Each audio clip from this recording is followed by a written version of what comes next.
I forgot that it's set to me right now. Sorry guys, one sec.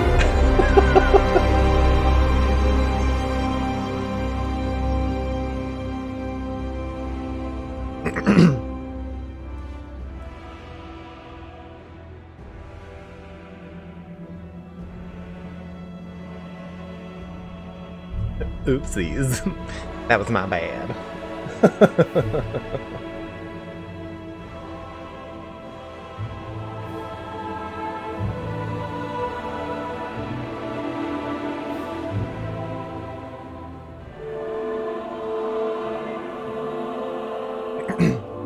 Isn't it good to know that, like, pre-stream, I'm not just, like, sitting around here naked, like, twigging my nipples to get my shit hard beforehand? Yeah, sorry, I'm just trying to set up one last thing.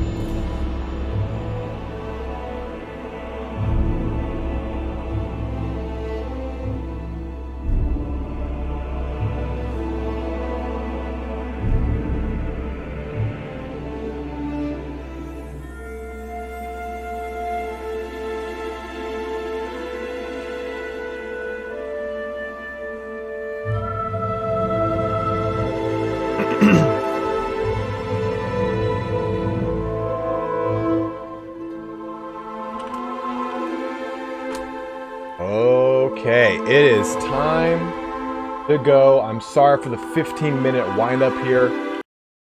We had a little bit of an issue when it came to the game. It kept crashing for some weird reason. But let's jump over here to the bracket and let's see who we got our competitors here today. This is going to be the grand finals of the Warpstone Cup. So we got BilboBagginsxz versus Hadres in a really great matchup here. Hadres won our 4th qualifier with BilboBagginsxz winning our 3rd one. And then Randommix versus Imperator. Randommix won our I believe our 2nd actual qualifier, with Imperator winning our 1st one. The winner today will will stay at home with a $20 Steam gift card. So I'll be giving that away to the winner here today. So we have a pretty fun little set of matchups here. Again, the first bouts are going to be best of 3. So these BilboBagginsxz versus Hadres and Randommix versus Imperator is going to be a best of 3 scenario, followed by a best of 5 from the final section of the winners of both these previous heats. And these, we all have the maps and the matchups in the description below. We're going to run through them real quick. So both all 4 competitors will play through the same sets of maps for their best of 3. So we have Schwartzhafen, we have MP Alpine Ridge, and then Lost Crater. For our best of 5, for our finals, we have Cainwoods, Storm Demon, Rakdo Ridge, Praag, and then the Plane of the Dead.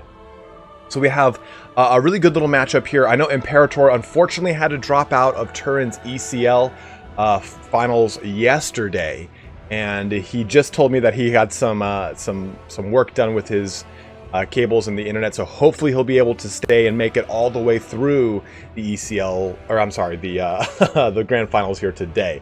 If not, I'll find someone to sub in. Oh hey, thanks for subscribing. Does this mean it'll be a short stream? Virtuian, these could last anywhere from 2 hours to 4.5. I believe the 3rd one was a 4.5 hour stream.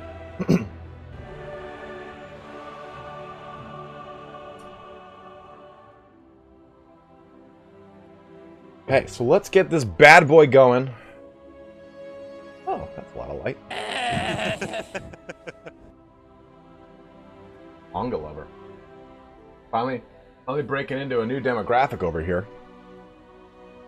So, Pidermans, this is best of 3 followed by a finals, which are best of 5.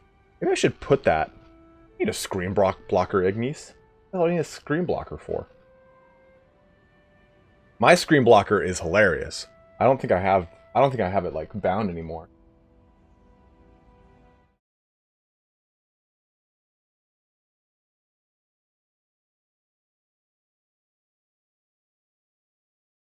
Oh, here it is. Yeah. Here, you guys want to see my old school screen blocker when I used to do a lot of that stuff? There. Look at Jean-Claude Van Damme ripping and gripping. Okay, so I'm actually going to turn my webcam off. You guys don't need to see me when we're talking about the game here. But I believe we're all good to go. So it looks like for the first ban here today, Bilbo is going to be banning Hadres. He's going to do 2 bans. So he's banned both Bretonnia and Empire. And Hadres has gone with Skaven. And Bilbo has gone with the High Elves. So a great beginning showing here for the High Elves in our first map of Schwartzhafen. Stoked to see it. We don't get to laugh at him turning it on.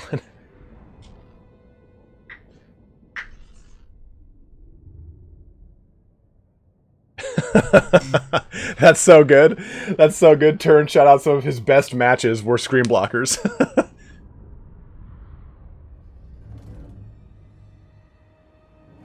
So we'll see this playing out here on Schwartzhafen. We're loading in right now. Both of our competitors are getting amped up for the first match of the day. Grand Finals going down.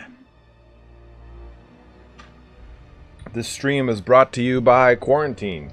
Stay in your fucking house. Live in the dark world of the stream. Thank you! Thank you! I've always wanted to look like a little girl in the upside down. Loading just in here, getting a little bit of a load time laggy pag.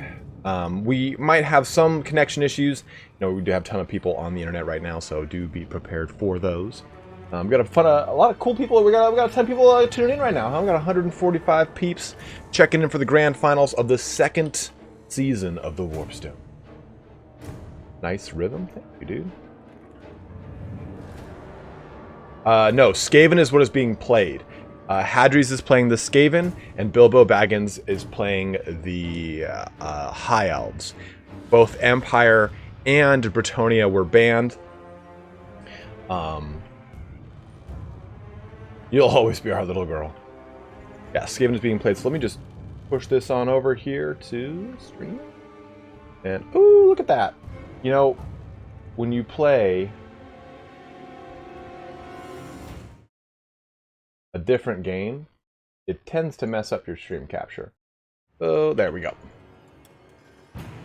So we're coming into the game here. Let me know if there are any issues with sound, with viewing, anything like that, guys. I'm more than happy to fix them midstream if I can. But we're already getting set up here for Hadres' army, and he's gone pretty deep with the special weapons teams of the Skaven. Now, a lot of this stuff has been added almost every single Skaven DLC, so we get a lot of really fun, cool weapons teams here. And that's really going to be the name of the game. We're going to see 1, 2 Warplock Jezzail's teams. How many Rattling? Oh, 3 Warplock Jezzail's teams, and then 2 Rattling weapon guns teams, as well as 2 Poison Wind mortars, and then a Warp Grinder. Now, the Warp Grinder is the newest weapon team to be added to the bunch here. And honestly, I think the Warp Grinder is pretty awesome. We've got these 2 abilities. Seismic Snare, which is going to lock things down for 13 seconds. And then Warp Quake, which is going to slow things down at a Malkoth's Mystifying Miasma rate of minus 24% speed, and also do a little bit of damage to them at the same time. So, we're going to be seeing a very wide force as far as the infantry goes. It's going to be just scattered amongst Skaven slaves for the most part here for Hadres' army. We're also going to be seeing a Warplock engineer with just Howling Warp Gale to lock down any of the flying elements of the High Elf army. We also have Lord Skrulk with BilboBagginsxz, as well as the Rod of Putrefaction. My mouth. There. Corruption. Putrefaction. I'm thinking of Warhammer 40k. We're also going to be seeing more Skaven slaves, more Skaven slaves, more Skaven slaves, which is to be expected here. So just a ton of Skaven slaves. So really, Hadres is relying very heavily on his weapons teams in conjunction with his Rat Ogre. So this might be very, very interesting. As far as we see Bilbo's armies, we're going to see Bilbo's army, 2 units of Dragon Princes, but with a 3rd one. 3 Dragon Princes with a nice long front line scattered amongst both Lothern Seaguard as well as White Lions of Trace. Now, White Lions of Trace do trade very well into a lot of the Skaven infantry. They will hit a little bit of a rut when it comes to the Stormvermin, who can just kind of take that beating a little bit better, I'd say. And Lothern Seaguard are a very good choice here because they do have anti-large innately built into their kit because of their spears, and they have bows. Bows, I think, are the true, real anti-large of the game. Spears, in my opinion, can't really do that much. We also see Alariel the Radiant with her typical kind of package here. Bjorn's Time Warp on her as well. But we can already see the Poison Wind Mortars just being chucked down range here, and those things are going to just do a ton of damage to the lightly armored high elf front line, especially those Lothern Seaguard. They're going to just get mulched up by that. Skaven Slaves moving in here to just kind of eat up some of these shots, get involved with those White Lions of Trace. Now the Dragon Princes are doing a big sweeping arc over here to the right side, hopefully looking to get up into that cookie jar pretty quickly. But you can take a look here. We already have 3 units of high elves that are in just terrible shape from just the Poison Wind Mortars alone. Now we do have some sneaky action going on with some Death Runners over here coming in from Hadres here, and the BilboBagginsxz White Lions of Trace are just getting last samurai'd by this unit of Rattling Guns on the hill. Now Rattling Guns, the more they're shooting, the closer they get, the more accurate they will become. We can see that they're already shooting down over here as well. Getting a nice Earthblood dropped onto them, trying to get a shot and charge right into these Warplock Jezzails. It's going to shut down a lot of that heavy AP damage coming out of these bad boys. Warp Grinders, though, coming in here, probably looking to do a nice Seismic Shock and lock them in place. That is just about what happened. Now, the cool thing about that is it will stay here. So if something else charges into them, like these guys are over here, it will lock them in place. But for the most part, looks like those Warp Grinders couldn't quite get off their initial Quake and lock things down. A Star of Avalorn looking to drop down and help them out over there a little bit, keep them stabilized, keep their health up right now. Now these Dragon Princes, there is a third now over here connecting with the Skaven Slaves and the White Lions of Trace. Now a lot of this is just the Skaven Slaves chaff, so it's not as huge, but we can see that these Dragon Princes are getting a huge amount of what's it called? Not victory. Value by just now ripping right through the center of this back line here. So it is going to be a little difficult here for Hadres to come back from this. The Dragon Warriors, or the Dragon Princes, are now up in his grill, and they are getting knee deep in that Skaven butt. This is Warcraft 3. Go buy it. It's awesome.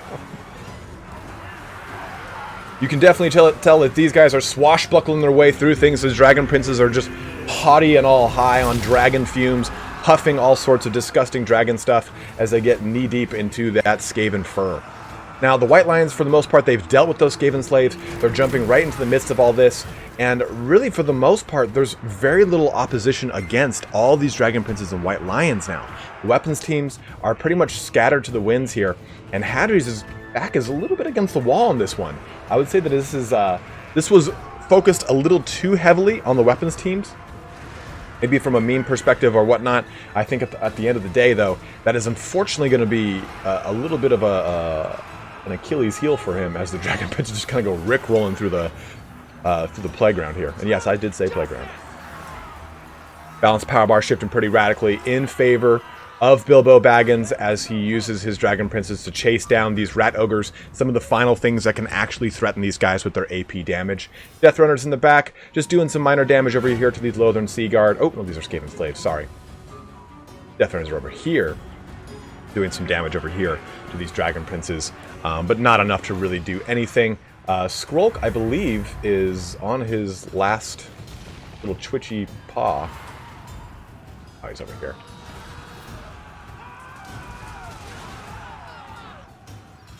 We'll see how this plays out here. I think that Hadres' choice to go very heavily into weapons teams was, again, a little bit of a meme. I think he was maybe hoping for a longer line of spearmen that he could maybe pluck apart and less cavalry. I think the Cav really kind of won the day for Bilbo just because he was able to push through so much of the ranged opposition from Hadres' army. He was able to just push right into that backline. He got a nice pocket of Warplock Jezzails to push into.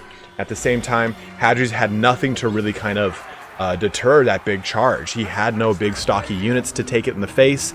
I think maybe even just one less Warplock Jezzail and one less Rattling Gun, and he would have been in better shape.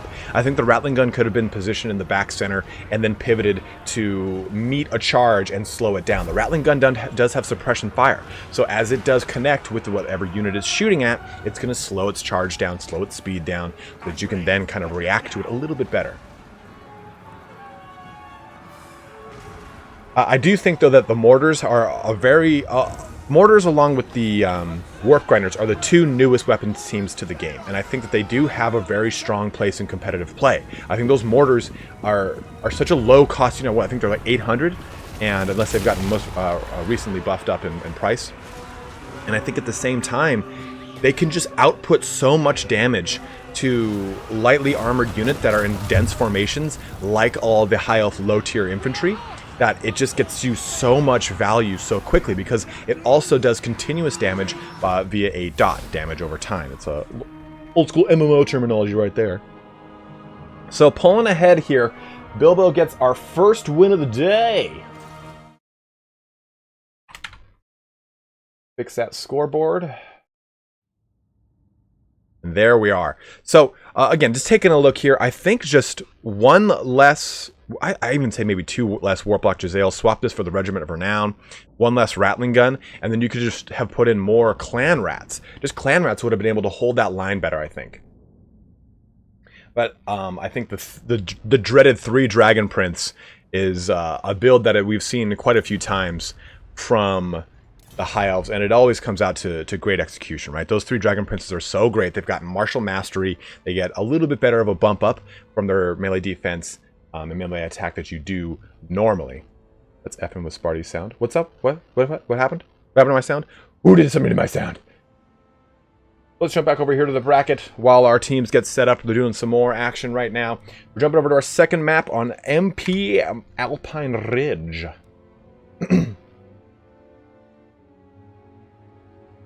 There's lag. Help me, clever polar bear. Clever polar bear. What a great fucking name.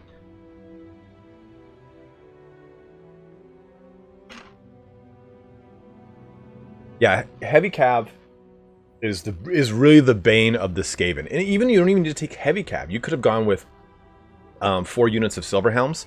4 might be a little much, but I think that the big thing with cavalry, I'm not saying cavalry, I'm saying cavalry, just in case people are wondering. Go ahead and, if you're getting lag right now, go ahead and refresh the stream.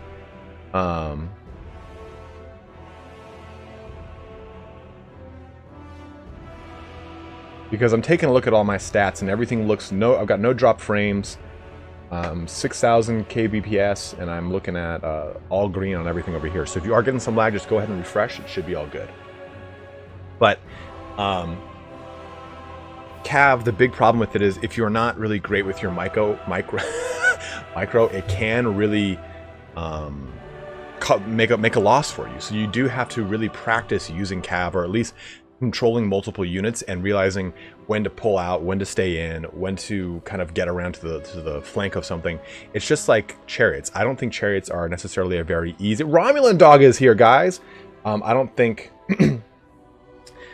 chariots or cav are very easy to use, especially as you traverse like 1, then 2, then 3 units of cav or chariots.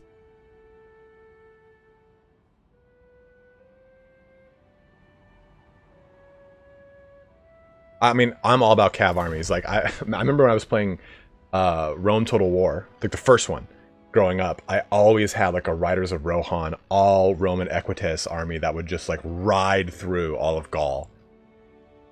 Alright, so Hadres is going with Norska. He's going to ban Vampire Coast and the Wood Elves. Now, I think that's probably a pretty good play here. Vampire Coast can bring a lot of chaff and a lot of really easy, affordable AP anti-large to the table. As well as a huge number of artillery pieces to fight a lot of the big beasts of Norska. Additionally, Wood Elves is also going to have access to a ton of range units that are going to be a little bit troublesome for Norskins, especially when it comes to their larger beasts that don't have a lot of innate missile resistance. So I think a good play there by Hadres. No weapons teams for him to bring this time, so we'll see how it plays out for him. Has anyone tried the medieval mod for Attila?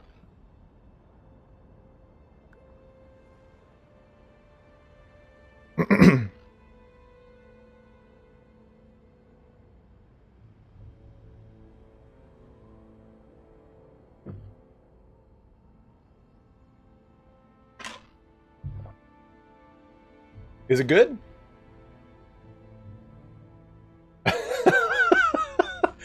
I love that the DM said this. Hey, I made it. I'm really sick right now. It's not COVID. Like,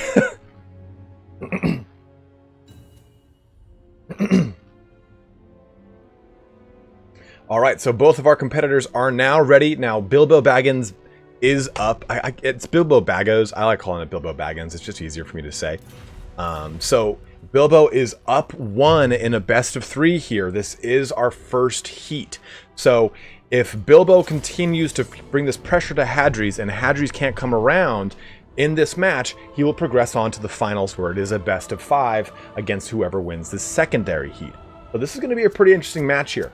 Hadres was fighting in our previous qualifier. He was already up 2, or up 3, I think. No, up 2 in the best of 5, and we thought he was going to lose, but he was able to pull a win out at the very last second by using some very impressive cycle charging from Karl Franz and knocking out a lot of really just like pivotal units in, I believe it was a Tomb Kings versus Empire army. It was a really, really awesome fight here. So we have Hadres on Norska, and we're going to be seeing Bilbo on... it's loading in, and I can't even remember. I was literally just looking at the name. I just talked about it a second ago. Ugh. So we're loading into our map right now. We're going to see how this plays out.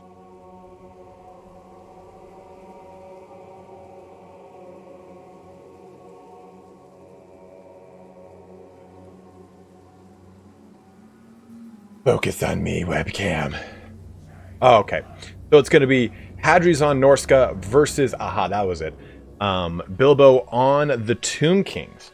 So the Tomb Kings will be very interesting because there will be a lot of direct threat to a lot of the skirmisher cav elements from Norska.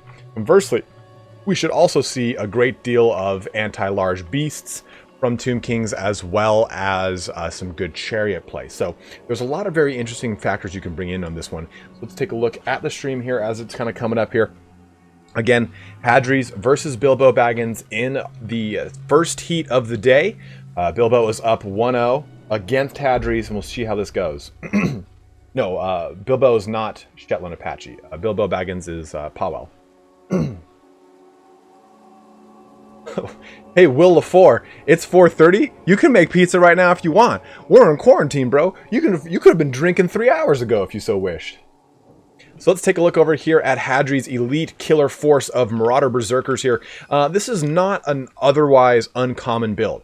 He's got 3 units of Berserkers intermixed with 2 units of Marauders, giving just some nice kind of additional staying power to the front line. Then 2 more units of Marauder Berserkers to push in through those gaps. Now these guys will be able to do a lot of threatening to the front, any front line portion of the Tomb Kings. They're able to buzz their way all the way through to Tomb Guard. So it'll be a very nice addition here. Now we also see Premier with great weapons, bringing that AP, bringing that Sunder Armor, bringing that magic damage, bringing that anti-large, all to the table. Now with great weapons, they're also going to be able to threaten all the large constructs of your dreaded Tomb Kings army. The Mistwalkers, Stalkers being the Regiment Renown version, and then Throg, which is going to be a nice anti-large AP Frostbite powerhouse, as well as, of course, you expect it, the Lore Fire with the Burning Skull and a Cascading Cloak of Flames. Now, as far as the Tomb Kings, Bilbo went with 3 units of Skeleton Horseman Archers, undoubtedly to threaten any Skirmisher Cav play, as well as large Beastie Beasts. But it also is going to do quite well against his Berserker army, which does not have much resistance against missiles. Now, taking a look at the rest of the army, we're going to see front line of Skeleton Warriors, King Nakesh's Scorpion Legion, more Skeleton Warriors, more Skeleton Spearmen, the dreaded Sphinx of Usef, King Hierophant, Grand Hierophant Kotep on a chariot, no less. So interesting enough. We're also going to be seeing a Necrotech to be expected. 1, 2, 3 units of Ushabti, no great bows on those Ushabti. So pretty much a skeleton front line reinforced with Ushabti to give them some nice AP punching power. So it should be very, very interesting. I think the biggest thing here is going to be that these horseman archers are really going to have free reign of the battlefield. They're going to be able to shoot into any piece of this army without any contention for the most part. So it's pretty much going to be a matter of wearing down their entire ammunition pool. The Iceborne Marauders are going to be chasing things down here, so we'll see how that goes. Already getting into the thick of the fight over here. We can see the dreaded Sphinx of Usef is just cleaving its way through some... Oh, these are the Brutes of the Hound, the Regiment of Renown Marauders coming in. Uh-oh! Hierophant is stuck in a bad place right there. So he's got the Miststalkers right on his butt, and it already took out about a quarter, or a little bit less than that. Look at an eighth of health. Like, I'm not going to get too excited here, but Nero's Incantation of Protection jumping down, 44% physical resistance coming into that, helping him out to deal with this particular... Look, these Brutes of the Hound are so beat up. They might have Cascading Fire Cloak down, but it's not going to do much against them, because they also have Usef's Incantation of Desiccation on them now. Another reinforcing charge, though, from the Marauder Berserkers, trying to jump in on this as much as possible. Now, you can see Throg is pretty much just pounding on the drums over here of these Ushabti, almost capsizing one of these. Now, this is going to be a nice little play, because this is going to allow for this right flank to cascade over left into this other one, hopefully threatening into the Sphinx of Usef here. Miststalkers and Throg jumping onto the Sphinx itself. That Sphinx is such a deadly opponent, man. Like, it does so much damage. Take a look at this thing. 550 anti-large AP, or flaming and magic attack weapon strength just being poured out of this thing. Getting to the back line, Famir Great Warriors just pushing through, poking into these skeleton spearmen, and we can also see over here the Marauder Berserkers are just kind of surrounding onto this Necro attack. So the front line is definitely a battle royale, and I think that what Hadres is trying to do here... Ooh, a nice summon down of Ushabti.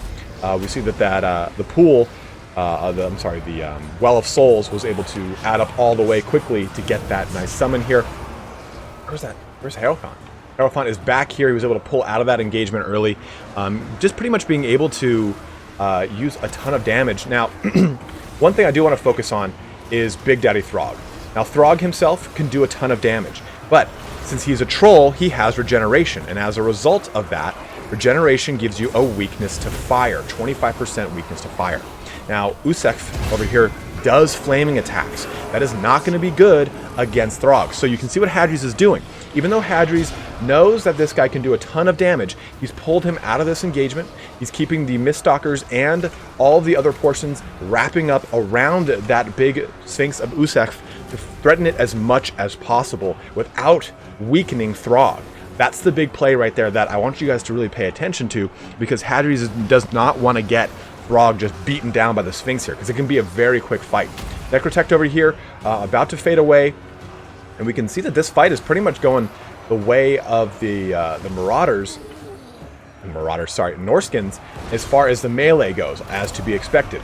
Now, what Hadres did was he took the Iceborne Marauders and had them chase these units of Skeleton Horseman Archers around, not enabling them to really come online and do a lot of damage to the Miststalkers or any other Famir Great Warriors. I think that was a really good play.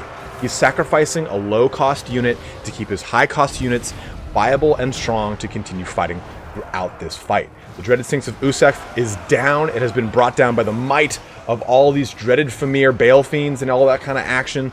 Got the Bale Fiends, got the Warriors, everything jumping into this one. A nice Skull Storm dropping down here. I believe it's actually the bound ability from Grand Hierophant Kotep.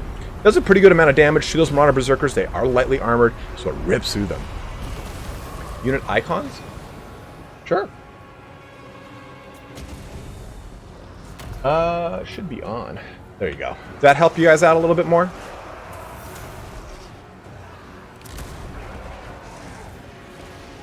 You can see these guys just kind of riding dirty here. Hierophant Kotep just looking to just kind of race for pink slips right now. Throg saying, I don't care if you're on a chariot, I can chase you down. Take that, Turin. See, Throg is fast enough to chase down a turret. Or a chariot.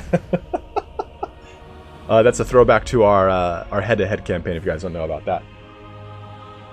So a real great play there by Hadres. I think that he came in with an army that was able to eat up the front line of the Tomb Kings. Conversely, I think he did a really good job of using these Iceborne Marauders, just letting them go around, taking all the shots from the horsemen, and I think it worked out very well for him. He was able to keep a lot of pressure onto that dreaded Sphinx of Usef, and at the same time, keep Throg on a lot of really good, poignant engagements.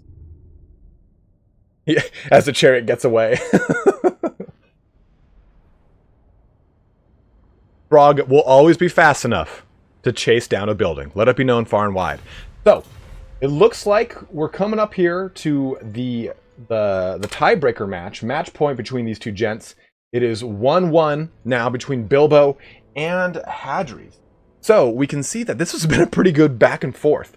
Bilbo got a really good, strong first win on Hadres. He was able to really counterpick him hard on Hadres' army with those Dragon Princes and the heavy cav charge from the High Elves. Conversely, Hadres was able to push back very well with the Famir Warriors and the dreaded buzzsaw of the Berserkers in his Norskins. But we're going to see how this next game plays out, because this is the make or break it for the first heat of our Season 2 of the Grand Finals of the Warpstone Cup.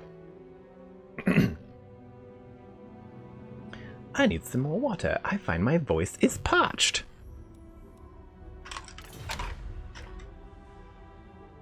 There you are.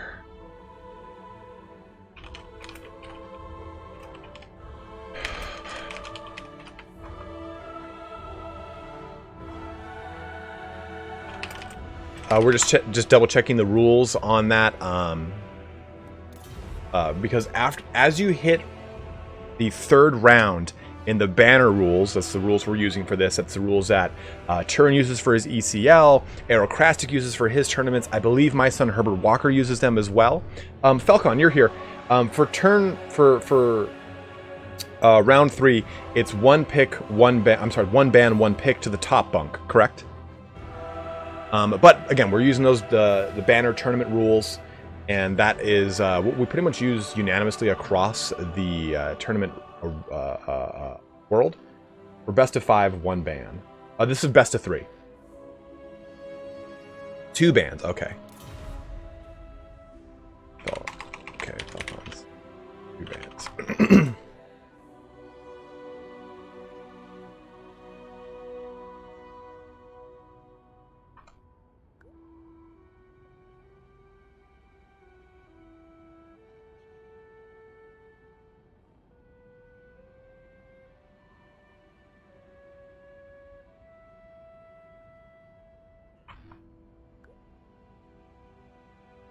One sec, guys. Just a little bit of a little ditty on the old rules.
Okay. Sorry, we're just discussing how we're going to do the pick and ban for this. So, if you want to get involved in the tournament, if you want to get involved in the tournament arena, if you want to get involved in the tournament scene, as it were, go ahead and join the Discord below in the description. It just says right there, if you want to get involved in the tournament scene, join this Discord. It's called Turin's Weekly Discord, and that's where Turin and I will pick people for our Warpstone Cup for his Eternal Challenger League. You can also find entry into Aerocrastics, many leagues that he hosts, my son Herbert Walker, and his leagues as well. So you have a lot of options of joining into the tournament scene by just kind of using one of those.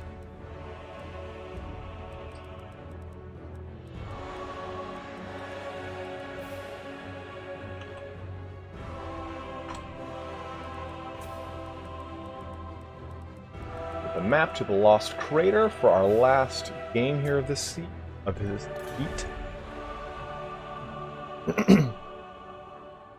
What's up, Sophia? How are you?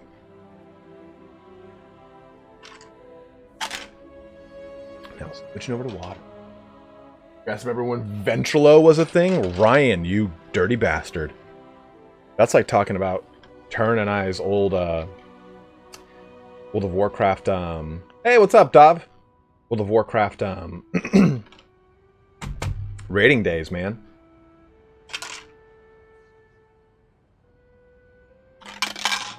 When I met Turin my freshman year, we met in a TV production class. We sat next to each other, and he was looking up World of Warcraft. I was like, "Yo, you play World of Warcraft?" And he's like, "Yeah." Do you? I'm like, "Yeah." You don't play Burning Crusade? He's like, "Yeah." Are you? I'm like, "Yeah."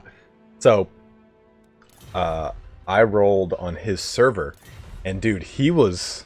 I do play 40k, Spider-Man. He was a beast.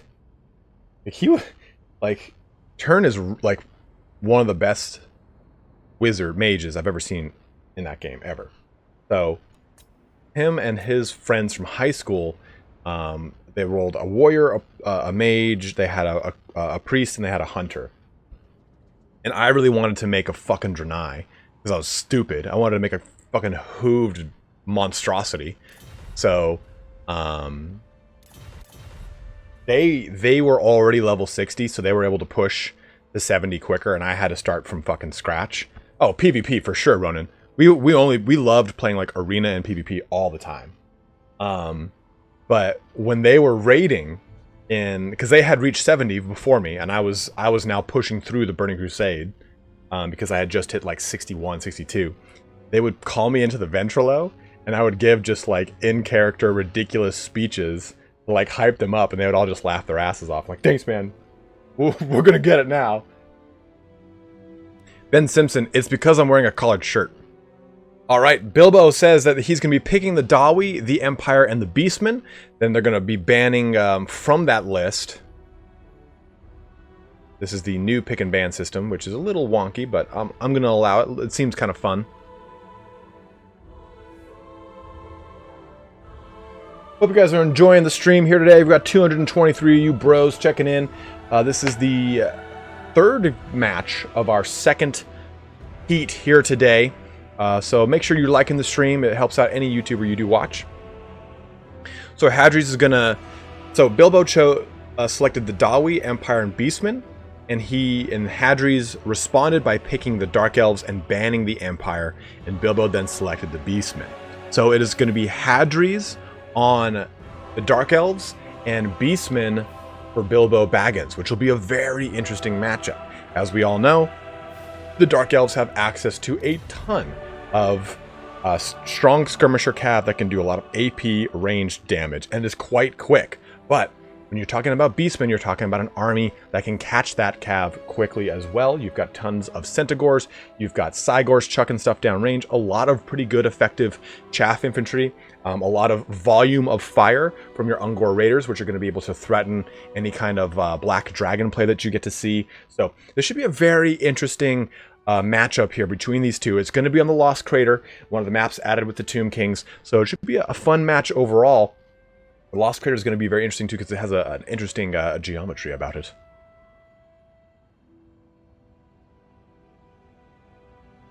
Mezcal just made a really good point in chat. I like Beastmen versus Dark Elves. The Dark Elf AP range doesn't have the advantage here, and he's a very good point. Very, very good point. But you do have a lot of really cool tricks up the sleeves of the Dark Elves.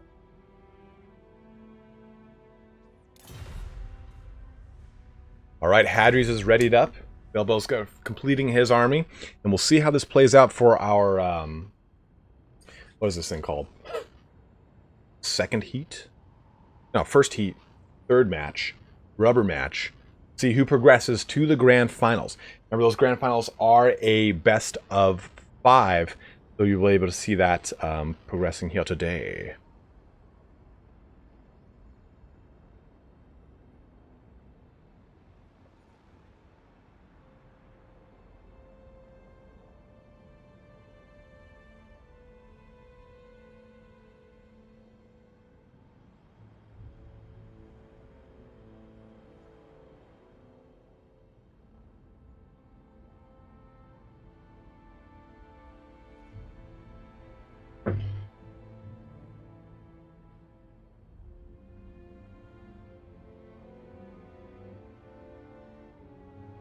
I think it was during my Doom stream. Yeah, the Doom stream yesterday, I talked about another really funny story from the college days of Turn and I. Is Turn on?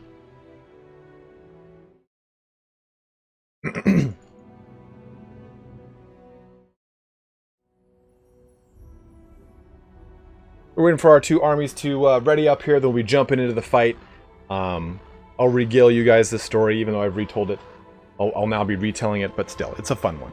I don't know if you guys ever saw the movie, I think it was Date Movie.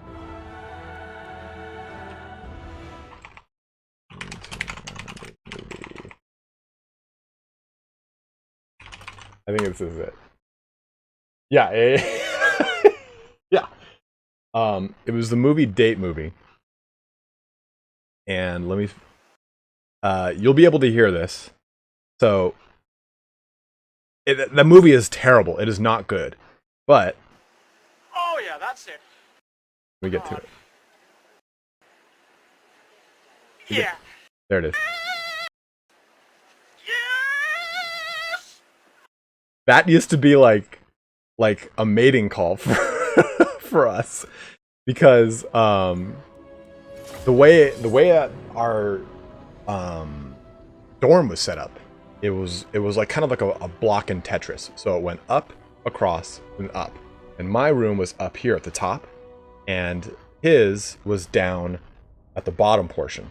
So when I wanted to go to the cafeteria, and I'd be like, hey man, I'm gonna go to the cafeteria. I'd be, okay, cool, let me know when you're outside.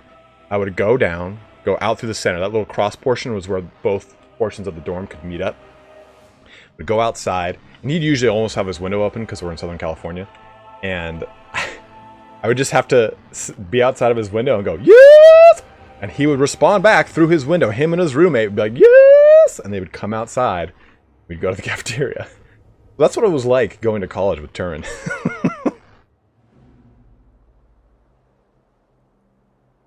In case you guys were really wondering what that was like.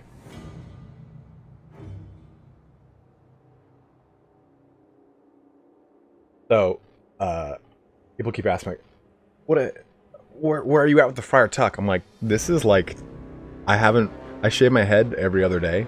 I didn't shave it yesterday, so it's been 2 days. So the Friar Tuck comes in quick. I don't need to grow out the Friar Tuck. I studied, my degree is in, I've got 2 degrees. One is in graphic design, the other one is in improv. And I think Nick did, or Turin did, like, sports broadcasting communication. Alright, so we've finally jumped in here. Let's take a look at our fight here. It is going to be, again, Hadres versus Bilbo. Bilbo is playing the Beastmen on Hadres playing the Dark Elves. Now, the cool thing about this map here is there's no forests or thicket for the Beastmen to hide in. They have to pretty much just use the wide open expanse to the best of their advantage. So let's take a look over here at this army for Hadres Dark Elves. We see some Cold One Knights. We're going to bring some nice anti-large AP damage here. 1, 2, 3, oh no, 2 units of those in total, with 2 units of Dark Riders. Now the Dark Riders here with shields are going to be able to just kind of countercharge stuff. They want to really hunt down a lot of the mobile portions of the Beastmen army, discover any Ungor Raiders that are going to threaten the Black Dragon that Malekith is on, or this Feral Manticore, because Ungor Raiders, they really aren't great to focus fire on, you know, high value infantry units. They're better used to just kind of pepper non-stop single entities. So it'll be interesting to see how those play out. And we also get 3 units of Scourge Runner chariots, which are so strong. Anti-infantry, because they are chariots, also have AP and anti-large built into their range attack. They'll be able to do a lot of damage to things like Cygors, Tentagors, all sorts of ranged, all sorts of large creatures. Now take a look at this. We've got overlapping Vanguard deployment. So 1, 2, 3, or just 2 units of Centaurs with throwing axes are going to be deploying amidst 2 Dark Riders with shields and the Crows of the Cane. Crows of the Canes are the new ones that have this, that's like a regeneration, right? Yeah, they have Crow Feast, which allows them to replenish. It's basically hunger for them. So they'll be able to get a little health with a pretty decent amount of weapon strength. Now, the rest of Bilbo's army is pretty wide. He's gone with staggering units of Ungors and Gors mixed in with Ungor Raiders across his entire line. It pretty much goes Ungor, Gor, Raider, Ungor, Gor, Raider, or Gor, Raider, Ungor. Okay, well, it ends with an Ungor herd. Then we're going to see the same thing reflected over here with throwing axes. Those are going to, again, threaten very heavily into those heavy single entity armored units. 2 units of Razor Gore herds with the Baconator tribe, of course. The Bray Shaman of Shadows, bringing both Melkos Mystifying Miasma, a Jagged Dagger, and the Enfeebling Foe. Right? That's Enfeebling Foe, right? Right. Yes, Enfeebling Foe. Also, we're going to see Morgher Shadowgrave, to be expected, just jumping into the thick of everything. Orc word. God damn it, Christian Bender. Do not use puns on my stream. So, as far as casting goes, we're just going to be seeing Malekith himself. Immediately, this is going to be kicking off. You can see that those Centaurs are going to have to run away from those Dark Riders, which are just trying to just put them into combat immediately. Stop their heavy throwing axe. Nice charge into these throwing axes being chucked down range. Sorry, I couldn't think right there. A nice breath attack down here onto the Centaurs, getting a little bit of damage onto them, not a whole ton, but just enough to kind of get them chipped away with their health.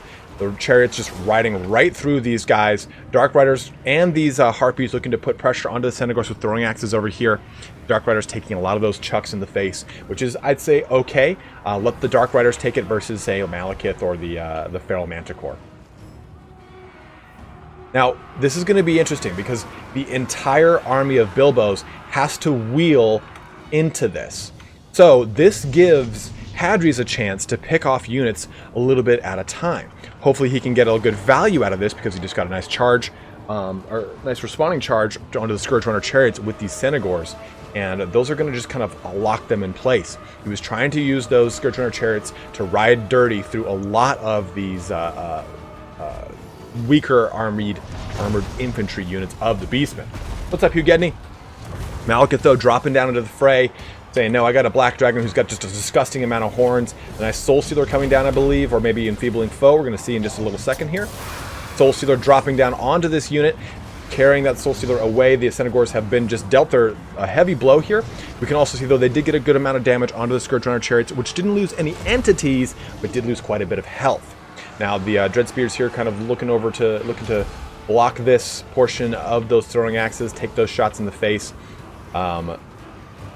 Portions of those Harpies jumping now onto the other Razor Gore herd, chasing back into these Cold One Knights over here.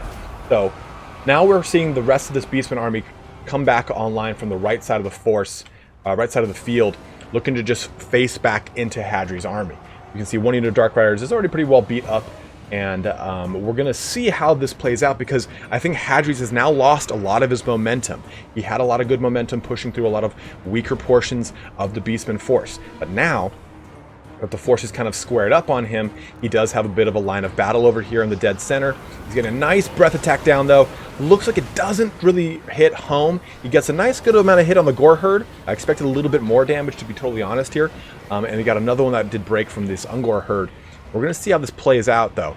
We can see that the crows of Cain are just flapping around the entire battlefield going hog wild. There's not a lot of direct opposition to them. There are the throwing axes, there are the Ungor Raiders. You can see the Dark Riders over here are just spilling through these hordes. Dark Riders themselves, they don't have amazing stats, but I mean, if you take a look at them, 31 and 29, it's good enough to just hit into Ungor Raiders and Gore herds and just threaten them enough to do a lot of damage and push through. Throwing axes, though, chucking into Malekith, trying to get as much value as they can. This is where their strength is going to shine, in doing a lot of concerted damage to single entity units at just enough range to do... Ooh, look at that little... that was a Bray Scream. Or was it? I don't know what that was. Oh, that was the Gaze of Malice from Malekith. Duh, forgot that he's here. Looking to do some damage over there to those Ungor Raiders who just missed out on it. Now, I think the big thing here is trying to keep these throwing axes out of the fight, keep these Ungor Raiders and the throwing axes onto Malekith to do the most damage possible. But, again, Scourge Runner chariots can just ride things down so quickly. They can threaten into these Ungor Raiders so easily, and they're ranged unit, or the ranged attack, can also hit pretty hard into these Centaurs with throwing axes. Leadership elements of the Beastmen are doing pretty strong right now. The Dark Elves are, ooh, a nice last breath attack here. That's all three dropping onto these Centaurs with throwing axes, chipping away a little bit at their health. So we can see right now that Hadres' force is pretty beat up. The Scourgerunner chariots are almost out of ammunition, and it's going to come down to trying to use those Scourgerunner chariots to deal with all the other portions of the Beastmen. The Beastmen, though, like I was just saying, are also extremely beat up. The Dark Riders have gotten a lot of really great value on them, a lot of really good charges here from these Cold One Knights to shut down a lot of units. And the Feral Manticore is still in it to win it right now. Looks like we're going to get a round-robin beatdown now from both the Feral Manticore and Malekith directly on to Big Daddy Morghur. Enfeebling Foe dropping onto this standard ground as well from Malekith. Let's see if he gets a nice Soul Stealer down to help out with all the damage being poured into him. Enfeebling Foe is really going to make it easier for him to hit, but he's countered that immediately with standard ground. He's used it just a little bit after Enfeebling Foe too, so it will outlast Enfeebling Foe, allowing him to kind of mitigate some more of that damage. Looks like those Winds of Magic are a little bit low right now though, so he's trying to get back up into that air. Centaurs swarming over him, but there's plenty of other Dark Elves around here to help out Malekith to get out of this fight. Feral Manticore jumping down as well, looking to eat some of those half men, half horse, half demon creatures. Now, I think getting a little bit of lag here, guys. Sorry about that. Now, if we take a look across the battlefield, we can see that there is just not enough ammunition on the Centaurs or the Ungor Raiders, or enough concerted effort from the Beastmen to be able to keep Malekith down, pinned, and destroyed. We can see conversely, too, that the Dark Elves have big, scary, single-entity threats that can push heavily into Morghur's Shadowgrave, and they still have their Scourgerunner chariots and two elements of their the Cold One Knights that are just going to be able to ride dirty through all these things with these Centaurs. I mean, they're honestly just going to be able to just slap the ass with those spears and say, hey, nay, you dirty ass horse. What's up with the BOP? Bind on pickup? Centaurs are always out of ammo. Oh, almost. Never mind. My bad. Now, we can see how this is playing out here. We're seeing a little bit of leadership issues here with the High Elves. I'm sorry, with the Dark Elves. Dark Elves do get a nice little surge to their leadership from the Murderous Prowess here. Gives them a nice late game boost, which allows little really tattered portions of Dark Elves to stay in the fight longer than most armies would normally allow. Balance of Power Bar is in the favor of the Beastmen, and I think it's mainly because Morghur's Shadowgrave is still in really good health right now. If Hadres can't really deal with a lot of the other portions of this army, you can see the Ungor Raiders getting a lot of good fire on them. One thing to take a look at with Ungor Raiders, you have 90 of them in a unit. Take a look at their missile damage. They do 1 AP. That's a lot of shots coming at you across what? 2 full units of Ungor Raiders is 180. It's a lot of shots.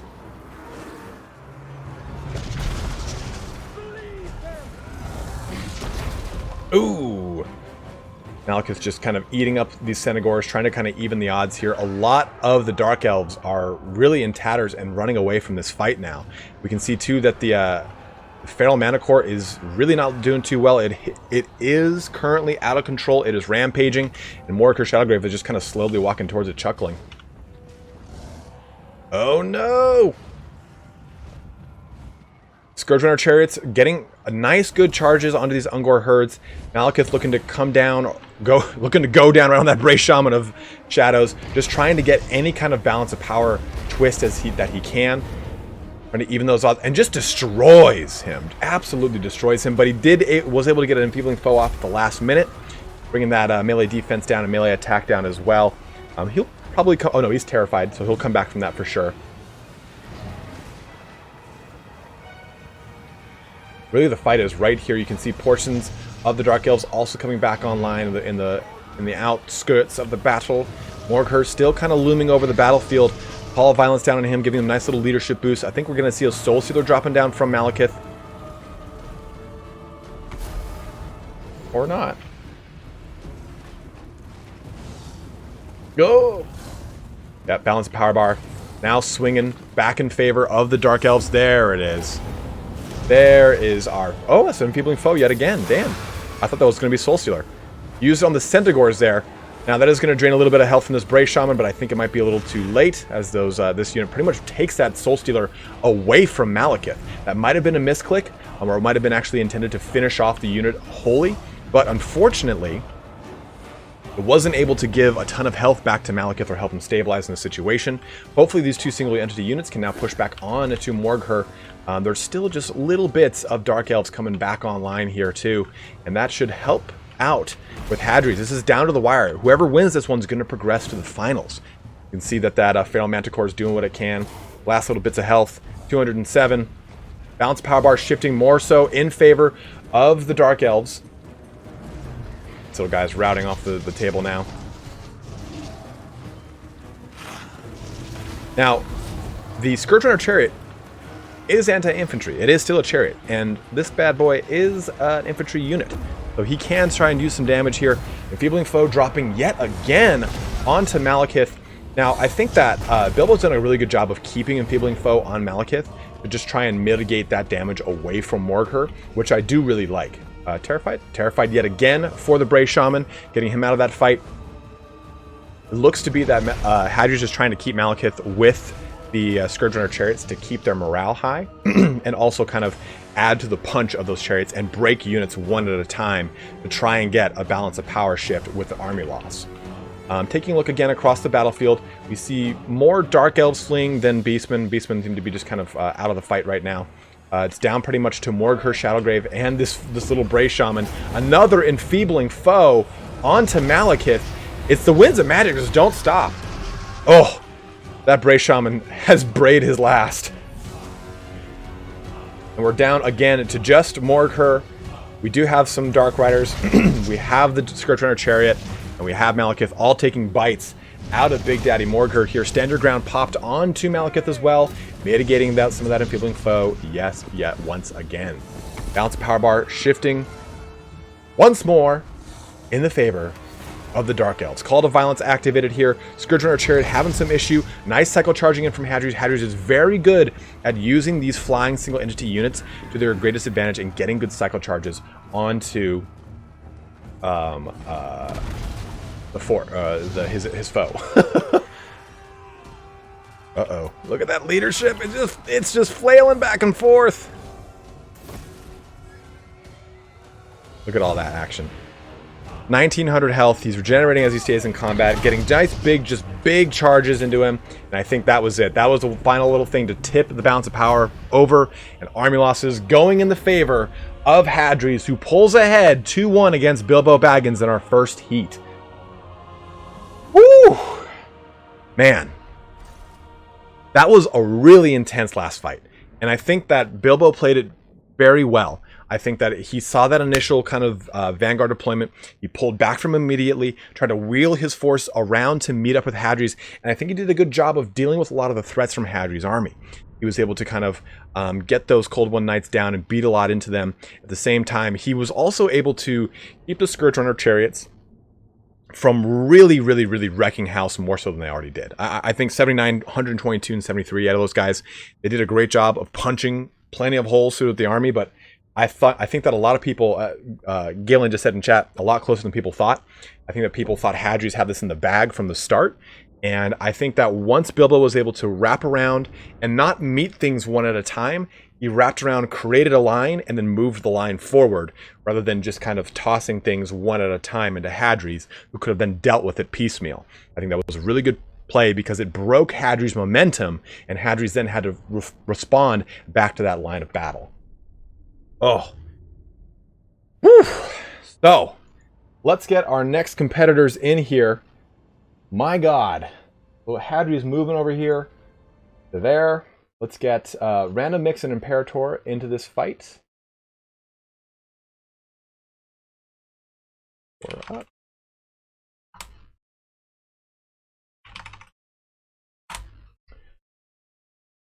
Woo!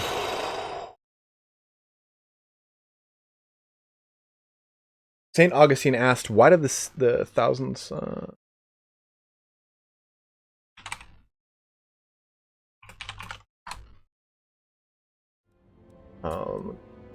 ODM. One sec, brother, I'll get you. Why did the Thousand Suns go from red color to blue after the Horus Heresy? I actually don't explicitly know, other than the obvious answer, I think, of just Tzeentch. But I mean, there are other portions of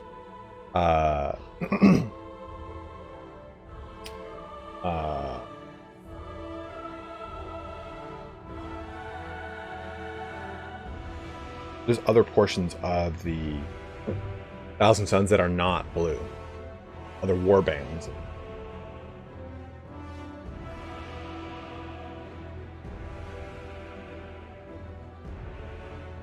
Oh, homemade ziti. Giannotti, what's up, man?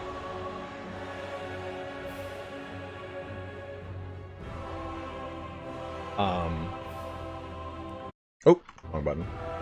You know who actually is a really, really, really good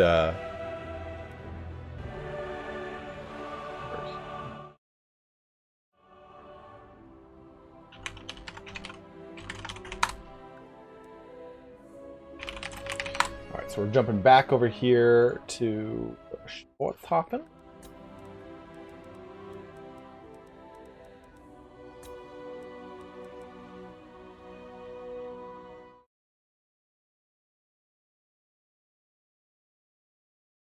You know who's a really, really good painter? Is Rich from the Creative Assembly Warhammer 2 DLC team. He collects Thousand Suns, and his Thousand Suns are painted so well. Like, they're beautiful. we're like Facebook friends. Like, no big.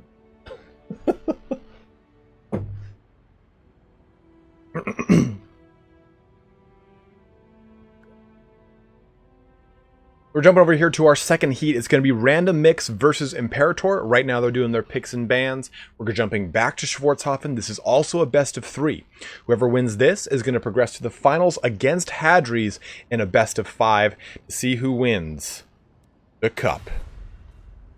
All right, so looks like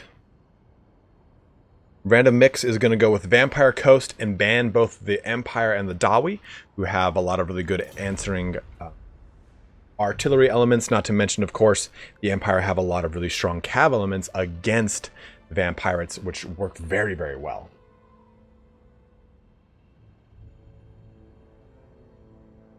Got 250 of you bros checking in here today. Thank you guys, as always, for tuning in. Make sure you're liking the stream. That's always a huge boon. That's something. A lot of my notifications have been funky lately, so I want to make sure they're still working. Because sometimes I'll get like 50 at once, and then let's just make sure it's still a thing.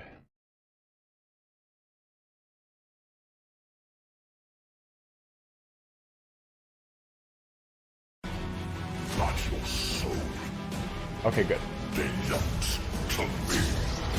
Rubber still work. Okay, good. I've only begun. Sometimes those things.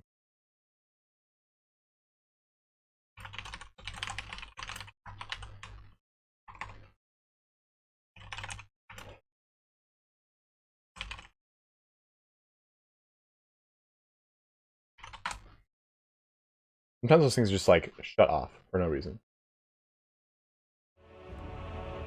So it looks like we're getting Odium Imperator has chosen Wood Elves. So it will be Vampire Coast for Randommix versus the Wood Elves for Imperator.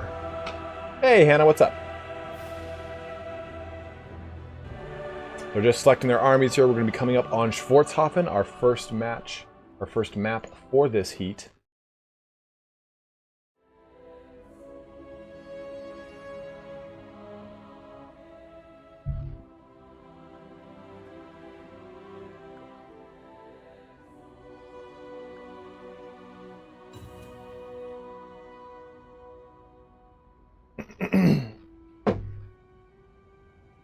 Randommix is ready. Imperator is getting ready as well. So this should be a very interesting one. I think that there are a ton of things that Vampire Coast can bring against Wood Elves that I think the coast is a little bit more stacked against this matchup. Wood Elves will be very interesting to see what they kind of come back with. I mean, we've seen a lot of very interesting Wood Elf play as far as no ranged Wood Elves or Wood Elves that are all calves. So I'm very interested to see what Imperator does. He's a very good player, so he'll have a couple tricks up his sleeve. He selected these guys.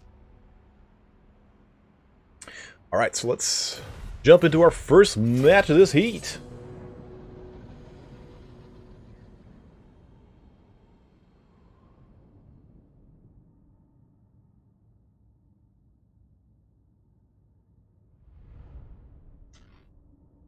I think everyone's work, if you're working right now, is a little hectic.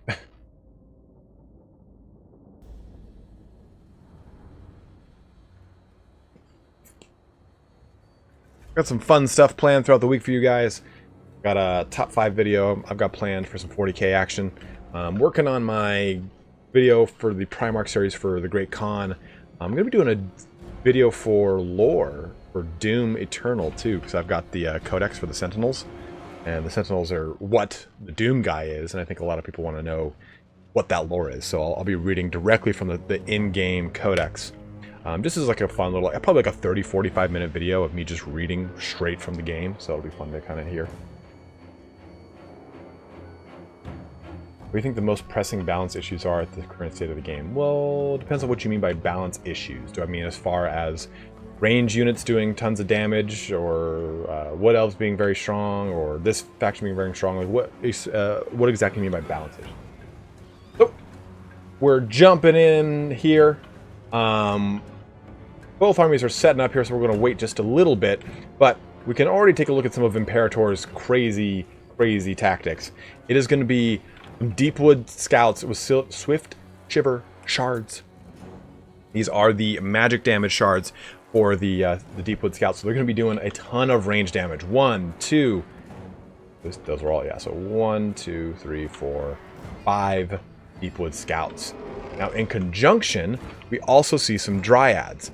Now, the Dryads are pretty important in this matchup. Why? Because A, they do magic damage. In addition to that, they're also immune to psychology. They cause fear, which is not going to matter in this matchup, but they are immune, again, to psychology, and they also have a 20% physical resistance. There's not a lot of magic damage coming out of the Vampirates. So this is a pretty good call here with the Dryads, and it kind of helps anchor this line too, because there's a lot of Vanguard play here too, so they're trying to match up with that Vanguard play, so it'll be very interesting to see how that plays out. Also, we see a nice front line of Eternal Guard with shields, being able to take any of the range play. Oops, thanks guys, scoreboard.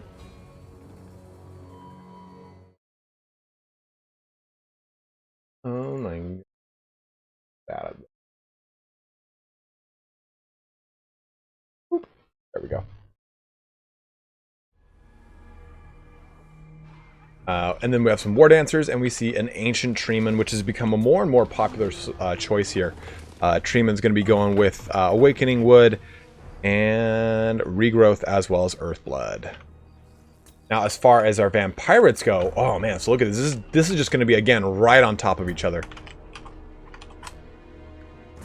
We're going to see a lot of frontline Zombie Pirate Gunnery mobs, and again, just some Zombie Pirate Deckhand mobs.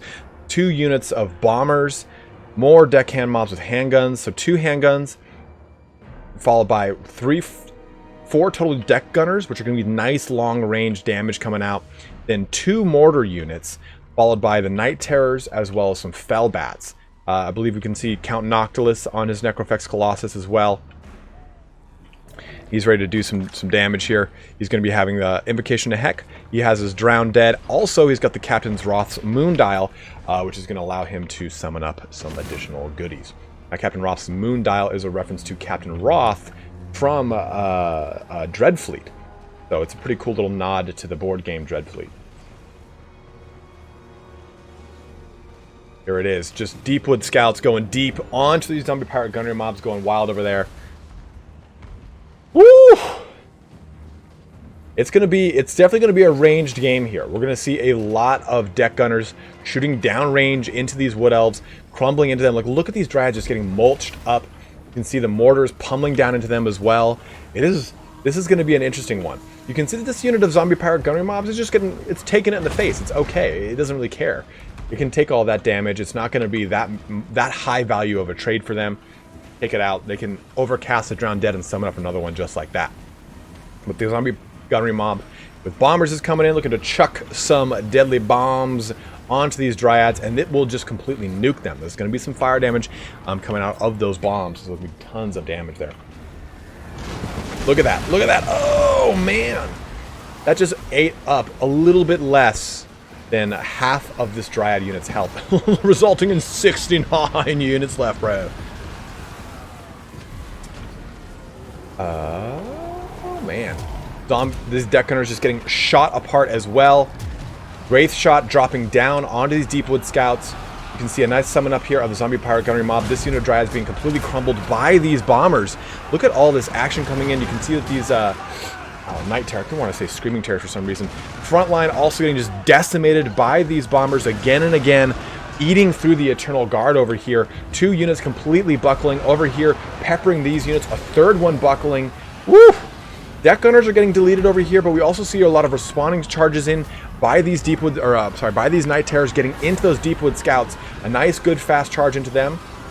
Earthblood being cast over onto all of them, trying to mitigate that. You do have a responding charge in from the Asarai Spears there. These guys do have a really fast movement speed. A nice 46 being able to countercharge into them. Of course, I believe the Night Terrors lost their hunger, right? Oh no, they retained hunger. The Night Haunts, the Mongols lost their hunger.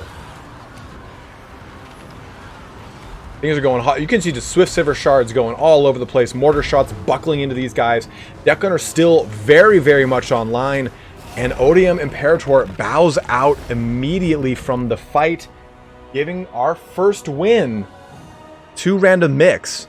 I think that Randommix chose a very impressive counter pick to Imperator. And we did talk about how Randommix, we really felt like he did have the upper hand in this matchup, just because of the amount of stuff you can bring from the Vampire Coast. But I mean, for deck gunners, I really think the clutch play here was those bombers. The bombers were able to really put a lot of hurt into the Eternal Guard and really threaten that entire front line. I mean, the Dryads and the Eternal Guard were shot to shit almost immediately by the gunnery mobs, by the bombers. I think that was very, very strong in threatening back into Imperator. And I think the reason Imperator quit was his Deepwood scouts were pretty well compromised and beat up. And by that point, I think he had lost one of his aces. And I think that also his Treeman was pretty well exposed to the rest of the entire Vampire Coast army. So I think it was just kind of a, well, this is a done deal for me. Nope, I think we lost Randommix. Coming back in. MP Alpine Ridge coming back up here. We'll see what happens. We'll wait for that.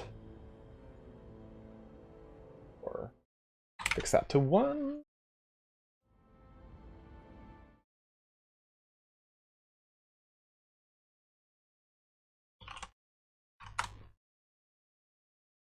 Okay, Randommix game crashed there at the very end, unfortunately.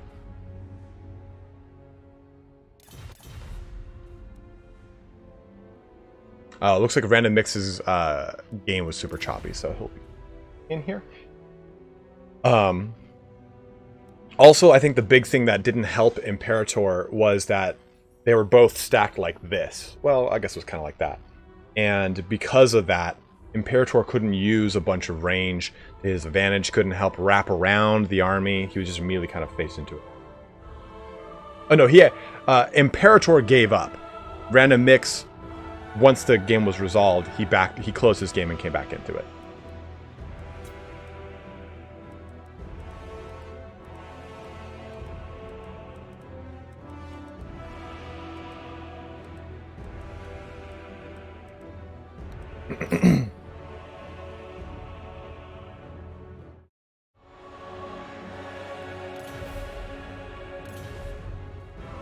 All right, Randommix is now back, and they're going to be doing their picks and bans. They're going to be moving to our second match of the second heat. Now, Imperator did lose that last one. So he is down 1-0 against Randommix. I do not think that that puts him out of the fight, though. Imperator is a very top or high-level player.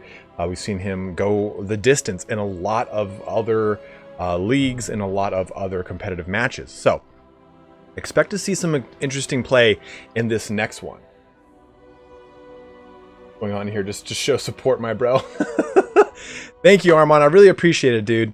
You dropped $30 on me in the past 2 days. You hot fuck. Armand dropping our first donation of the day. $10 in my mouth.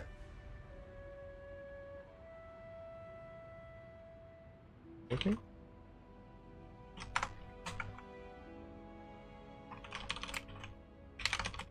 Looks like we're having some issues with the chat here.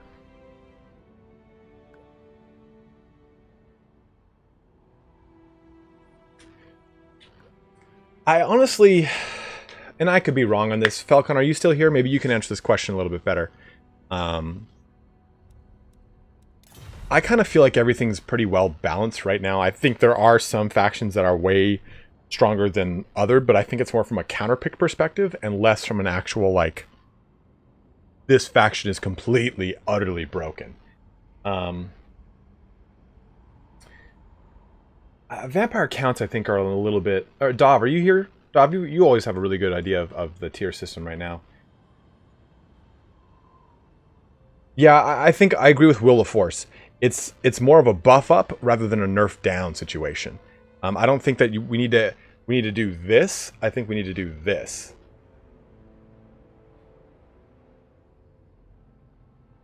Just say crumbling is a good mechanic and Falcon is summoned. Greenskins will definitely be getting a rework, hopefully, if the DLC is what we think it is. Crumbling is about to do work. He's here. So it looks like. Oh. It looks like Imperator is selecting the Dark Elves, banning the Tomb Kings, and Randommix is going Skaven. So it's going to be a Skaven for Randommix and Dark Elves for Imperator.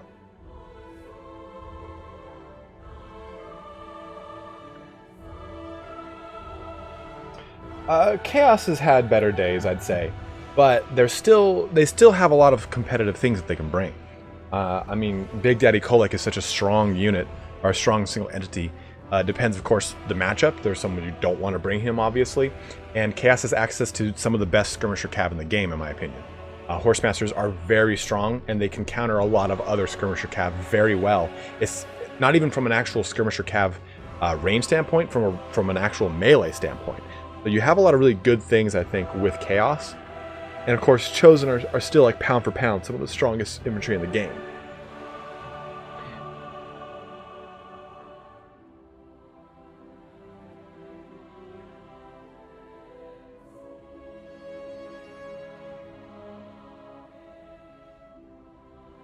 This should be a very interesting fight. So, Randommix going as Skaven and Imperator going as the Dark Elves. What's my favorite faction to watch in competitive? It's always going to be the High Elves. Because I like to see high-level players play the High Elves better than I obviously do. So, with the Dark Elves, you have access to, again, a lot of great skirmish cav, right? The Dark Riders are going to be very strong in this matchup because they can bring AP damage to a lot of units across the board, but also, more importantly, is having Dark Riders without a repeater crossbows can threaten very well into the backline of the Skaven. Skaven having access to a ton of weapons teams, a ton of Rat Ogres, a large variety of varying quality of infantry, brings a lot of different layers and threat to the Dark Elves. So it'll be interesting to see how Imperator will go with this. Will we see a heavier single entity line with Imperator? Or will we see a larger front line to match up against a probably wide Skaven front line?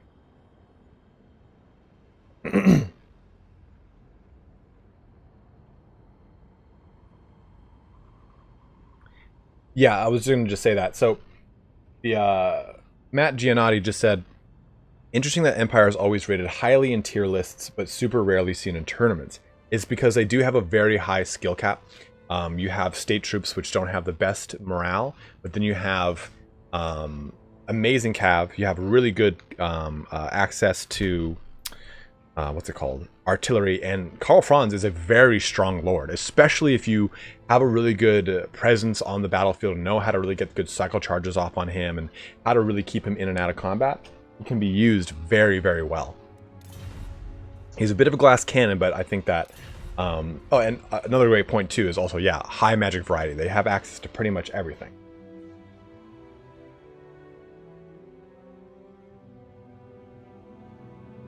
Waiting for our two armies here to get ready.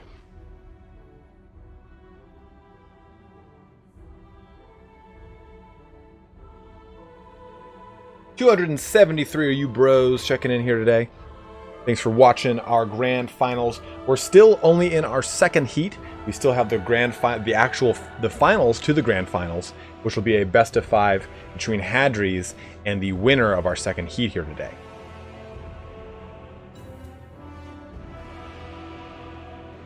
Randommix is readied up. Gonna put some pressure onto Imperator, see what he's if he's ready to go. Now this will be match point for Randommix. If he can win this one, he's gonna push ahead into the finals. If Imperator wins, he's gonna even it out, and then we're gonna get to a round 3 in our second heat. So we'll see how this plays out. Like I was saying earlier, Imperator is a very high-level player, so I expect to see this fight really being a bit of a grindy cockfight for sure.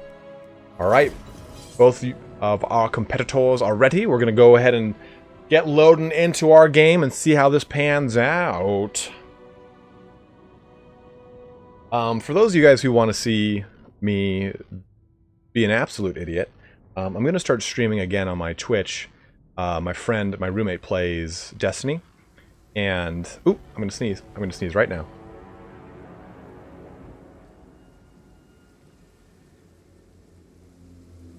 Oh man, that was a wind-up. My roommate plays Destiny, plays Trials of Osiris, and on PS4, he's not great at it. So I've taken to commentating on it like professional style, like sports announcing, like ESPN style, like Bob Menery, and putting it on my Instagram. And a lot of people are like, "Hey, you should just fucking put this on Twitch." I'm like, whatever, sure. We'll do Destiny. I'll do Destiny 2 on my Twitch and call it Bad Destiny. So if you want to see that, go ahead and follow me on Twitch. It's Italian Spartacus. Same name. Don't know when we'll be doing that, but it'll be fun to watch. It's something to pass the time.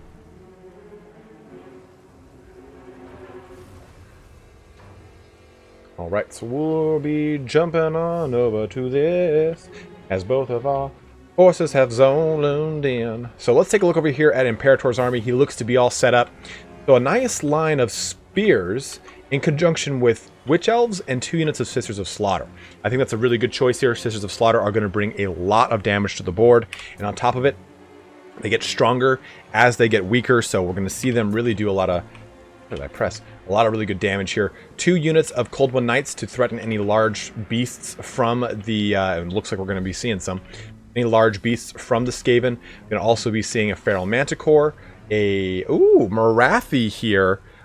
She has Soul Stealer and Melkoth Mystifying Miasma, as well as another Manticore. So 2 Feral Manticores. We're going to be seeing Dark Riders over here on this flank. I think another unit of Dark Riders over here. Oh, actually no, we're going to be seeing the Slaanesh's Harvester. So they are going to have Word of Pain and Soul Stealer bound, with some innate physical resistance. It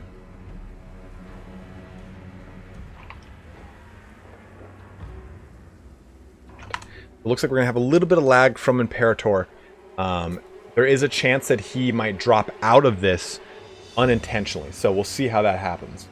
Right now, though, we can take a look over here at Randommix's army.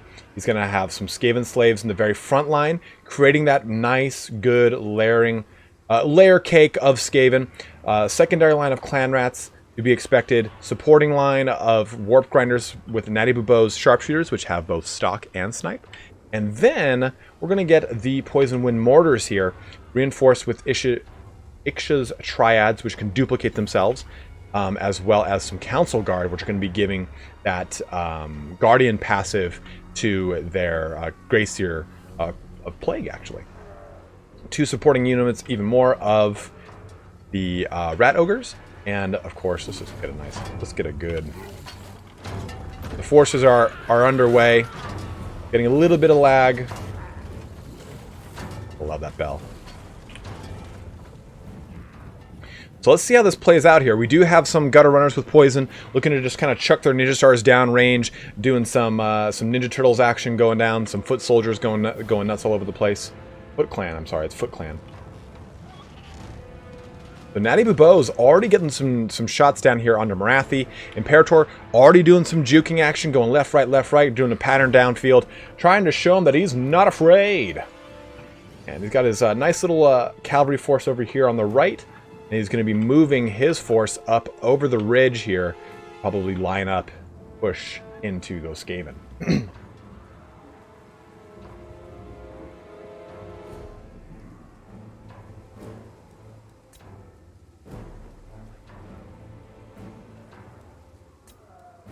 All right.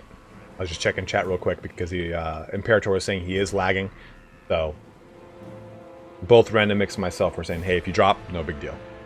So, let's take a look real quick at the Gracier. I didn't look at what spells he had on him, but I think it's the ones we should be expecting. Scorch, Unholy Clamor, which is bound onto the actual, what the fuck's it called? Bell itself, 13th spell, and Vermintide. So, the typical kind of action you would expect from a Plague Priest, let alone a Plague Gracier. Don't talk about my... I'll pre-workout right now. Get these Laxters off my yard. What's up, Goji?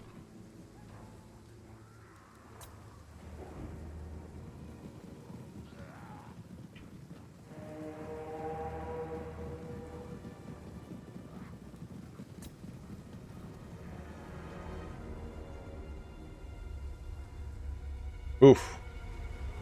Getting a little more lag here. Imperator was saying before we even started, like, hey, I might have some issues with my lag. Carnessa, dude. God damn. So, right now, we're just kind of dealing with Imperator's internet kind of bouncing around. He's had a lot of issues with it. I feel really bad. He had to drop out of the ECL because of it, but it looks like we're stabilizing here and kind of coming back online in a good way.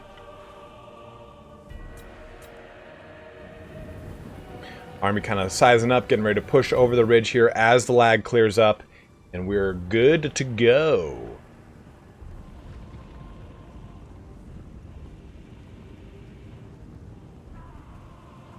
Imperator is not Russia.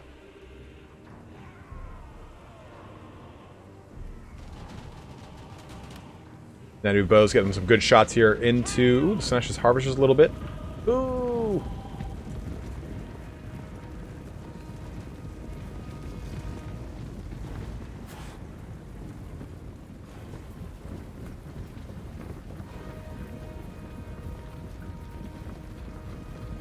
Pimp my rig.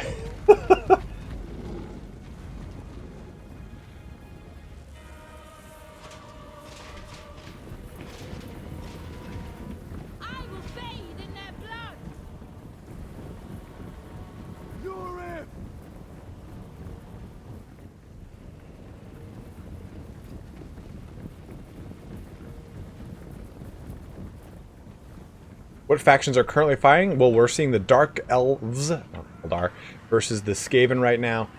We are definitely dealing with a little bit of lag, and that's kind of hindering the game just a little bit. But please bear with us, guys. Lag is abound in these wild times right now, as people are all over on the internet right now. Don't fall for Molder Fitness Miss. Those ogres are juiced on Warpstone.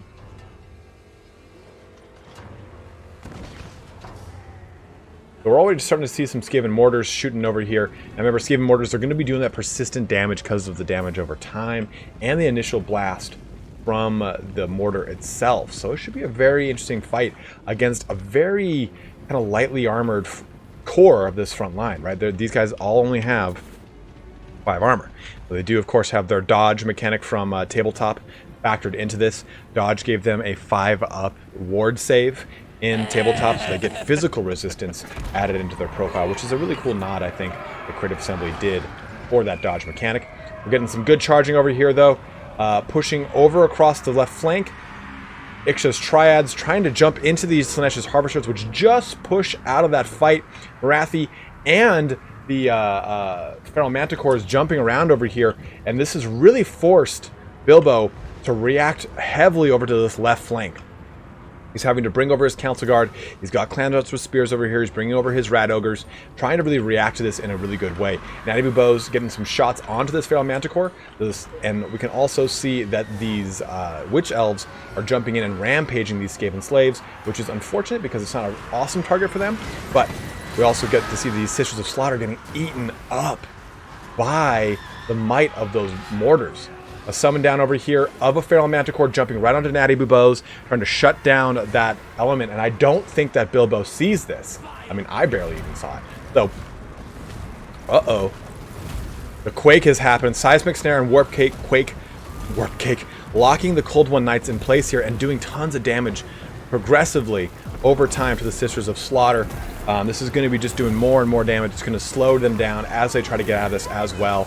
But the Spears have met over here with these EVGA's Triads, and we can see the rest of the force kind of just trying to wade its way through this heavy amount of damage from those mortars.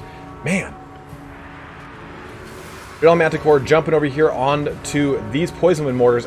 The Summon one, having dealt a good amount of damage to the Natty Boo's, was able to get back up in the air and looking to do a charge before it finishes its summon, and is probably going to be part of the fight pretty quick here. This Feral Manticore just looking to kind of tie up this Gracier of Plague. Unholy Clamor giving some good leadership bonuses around over here. Oh no! Get a nice summon up of some Clan Rats with Spears to help reinforce these Storm Vermin with Halberds that are going to be plucking into both Morathi, the Sisters of Slaughter, the Slaanesh Harvesters over here, everything that's just all large up in this piece. Nice little big lag spike, unfortunately, but it does give us some time to kind of look at what's going on across the battlefield. This might be actually Imperator dropping because of lag right now. We're going to find out. Will he come back? Oh!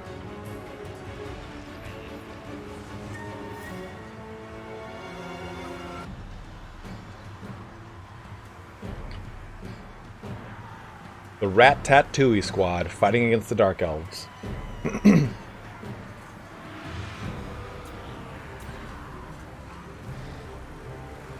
there's definitely been some Zeechness, some Slaaneshi on his internet lately. He had to like use his neighbor's internet. He just had a guy come over and fix like a broken cable on his internet. So I feel bad, man. He's really had to like fight uphill with his internet right now. And that's gonna like frustrate you, and that's gonna like piss you off so much when it comes to just like playing a video game. You're like, fuck it. Alright, so Skaven are now reacting back here. We can see the Council Guard retreating with the Gracier and a unit of Rat Ogres in tow. They still have a unit of Poison Wind Mortars, which has some good ammunition left, which can do a lot of damage to these Witch Elves, which are really being just kind of circled and beat up by these Clan Rats over here. And they're going to be able to drop some serious bows on these guys. But if they can kind of thread these needles and get into those Poison Wind Mortars while they can, the Slaanesh Harvesters might be able to mitigate a lot of damage that would be otherwise coming into this force. Oh man, ripping into the Slaanesh Harvesters over here. Shots going into this Gracier of Plague. Or what? No, going into this Feral Manticore from these Gutter Runners over here. And we can really see that a lot of pieces of each of these opponents' armies have just been kind of pulled apart, and we're trying to see how this kind of plays out with the immense amount of lag right now. Council Guard looking to come back over here, help out with their Gracier, give that Guardian passive, another summon up of the Feral Manticore, jumping onto these Poison Wind Mortars, shutting down this portion of casting over here. We did not, unfortunately, catch the Sorceress of Beasts, which just has Transformation of Cat on her, but another summon up as well of some Clan Rats to add some more insulation around this Gracier of Plague. It looks like they're going to be able to catch out these Poison Wind Mortars 100% now, which is a good little catch for, for Imperator. Morathi looking to swoop down, though. and bring that anti-large halberd to play. A nice little wrap-up of both spearmen, and we have some Cold One Knights. Everything jumping in here. Soul Stealer drop down as well, helping to mitigate some of that damage into those Slaanesha's Harvesters as they kind of... Oh no, it wasn't Slaanesha's Harvesters, I'm sorry. That was all from Morathi. We'll mitigate again some of that damage, recover it into the Queen herself, and it is going pretty well for Imperator, but he's looking to back out of this fight a little bit. Some of his units getting really beat up, especially these Dark Riders, trying to get a lot of anti-large into this bad boy. But now Morathi is surrounded by Council Guard. She's going to have to get out of this fight quickly and push through the hole here that the Gracier created. Still got some Manticores doing some action over here, and Randommix responding to that by just putting down that summon one real quick, and hopefully getting Morathi in a pretty hard situation here.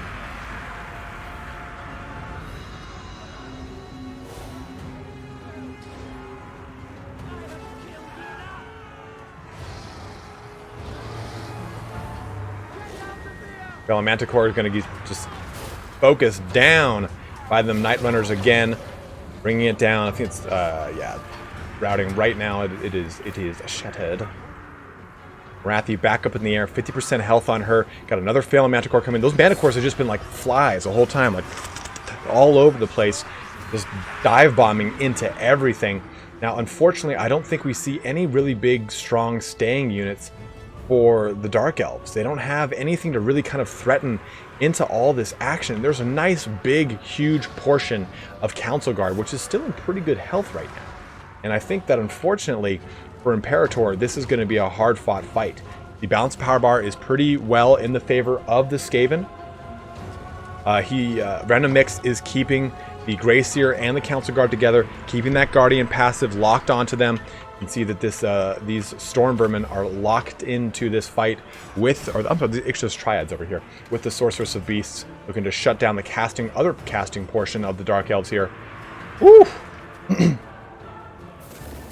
Poison and Mortars annoyingly still online, just chipping away little bits of health here, trying to just shut down stuff. So Imperator realizes that, you know, he does have a lot of these Night Runners and Gutter Runners still online harassing his army.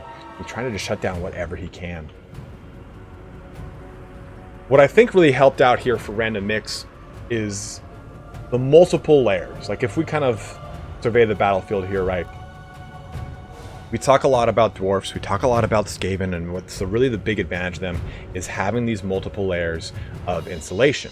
It was Skaven slaves to the front, which are terrible, right? They're just meant to meet the front line and take up a little bit of, take out the charge bonus, just kind of slow down your units. And the secondary line was comprised of clan rats. And the supporting elements of the line had your weapons teams, your rat ogres, everything. So I think that, and then on the flanks, we had more clan rat spears, and then on the very back, we had portions of Council Guard, including, Storm Vermin and Council Guard and Ixos Triads. So this was such a wide force by Randommix that I don't think he could really threaten, I don't think Imperator could really threaten each one of these layers. I think that the lag unfortunately played a heavy hand here, I must say.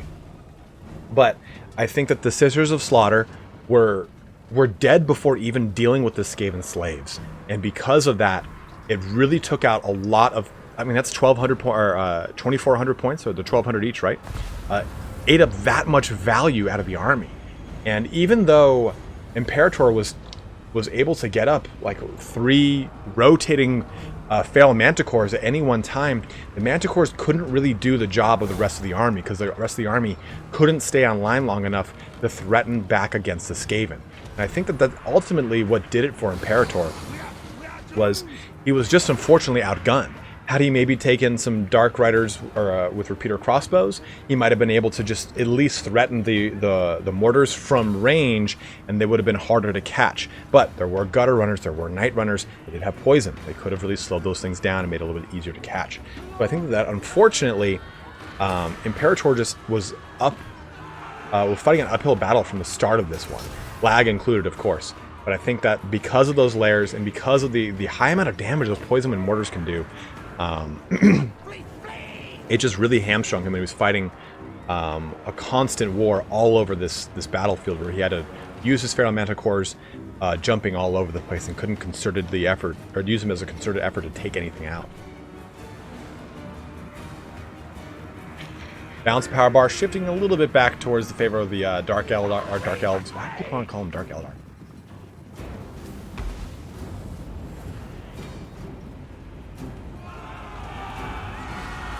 Alright. Looks like we're jumping in here to an all-in fight. Last of the Sisters of Slaughter, the last of the Dread Spears, everything diving in on this fight. Marathi as well. Trying to get some value out of the end right now. Looks like a lot of the Skaven slaves are come back over in the... Oh, I'm sorry, these are just clan rats, I think. Yeah, just coming back right now. Marathi trying to just threaten into this Great Seer of Plague. We're going to be the summon up of clan rats. And that does it for Imperator. Randommix goes up 2-0 against Imperator, pushing him into the finals against Hadres. So, let's see that play out here.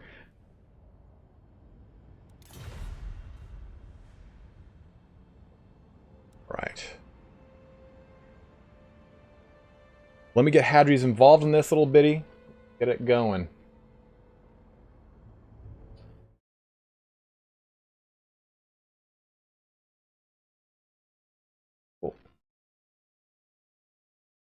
There, and fix this. Dude. Let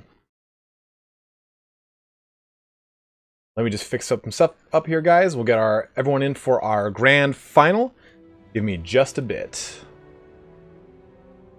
What I'm actually going to do is I'm going to bring the whole screen back up, and we're going to take just like a 2-minute intermission, because I'm going to go refill my water bottle and use the restroom real quick and set up the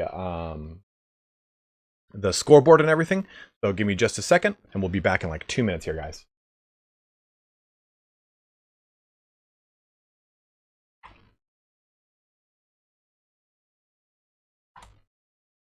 I'll play some lovely music for you.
Okay. We are back. So we do have now Hadres versus Randommix. It is the grand finals. This is the finals to the grand finals. It is best of 5. So our maps are Cainwoods, Storm Demon, Rakdo Ridge, Praag, and Plain of the Dead. Hadres has top bunk, and it is now only one ban going forward since this is a best of 5. Now, the way this is going to work here is, of course, BilboBagginsxz and Hadres competed. Hadres won. It was a 2-1 in their series. Now we're coming into Randommix versus Imperator. Randommix won a 2-0 against Imperator. I do YouTube full time, so my revenue comes from ad rates and donations. That is how I live my life. As I used to be in sales for 10 years, and it sucked my soul dry.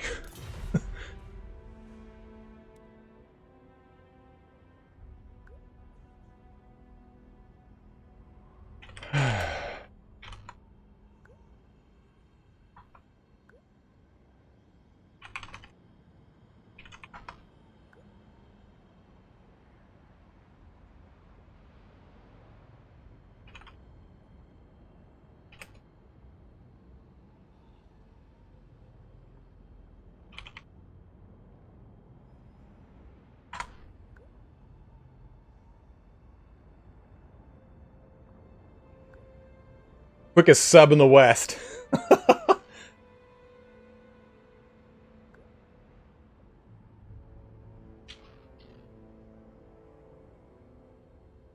Man, Gojira knows. Goji and I used to stay up playing video games all late, and I'd be all like morose about it. Be like, oh my god, I gotta get on a headset and sell software.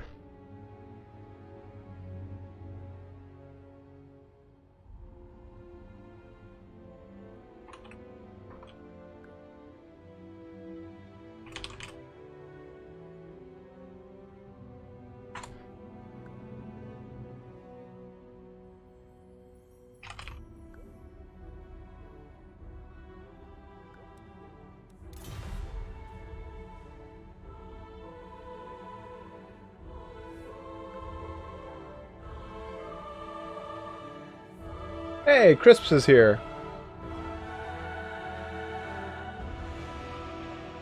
Oh, sorry, we're just having a quick discussion about banning.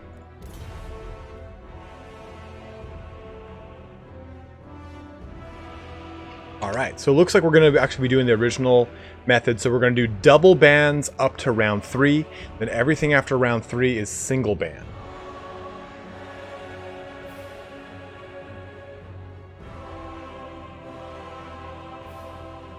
Hey, what's up, Finland? How are you, man? What's up, Tony?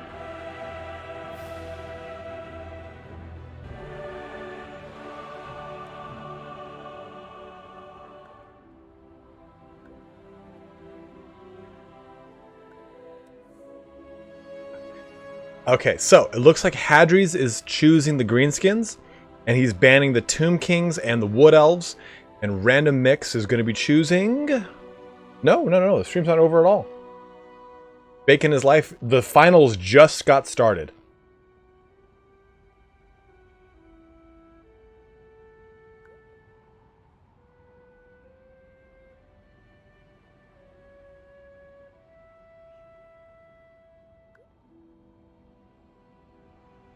Hadres is going crazy.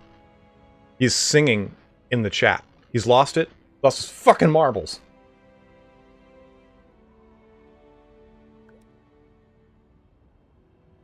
And Randommix is going green, or I'm sorry, Lizardmen.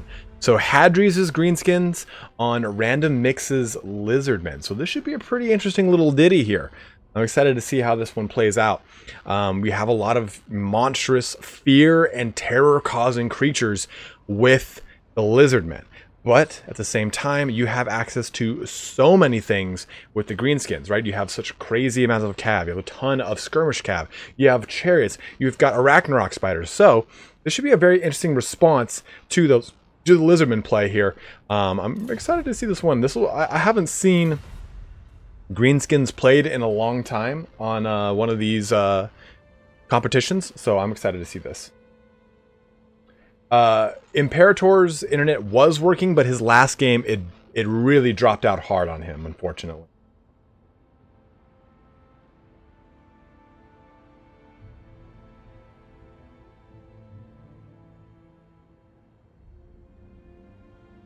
Filthy hobbitses. And I haven't done the Gollum voice in a long time. What's Hadras, precious? What's Hadras? It's actually really hard to do. Like, not hard to do like initially, but it's hard to do for a prolonged period of time. I don't know if you guys remember the Gollum cast I did when my channel was like just first starting out. And a lot of people have said, oh, do another Gollum cast. And I'm like, it's really not that easy. It's like, it really hurts.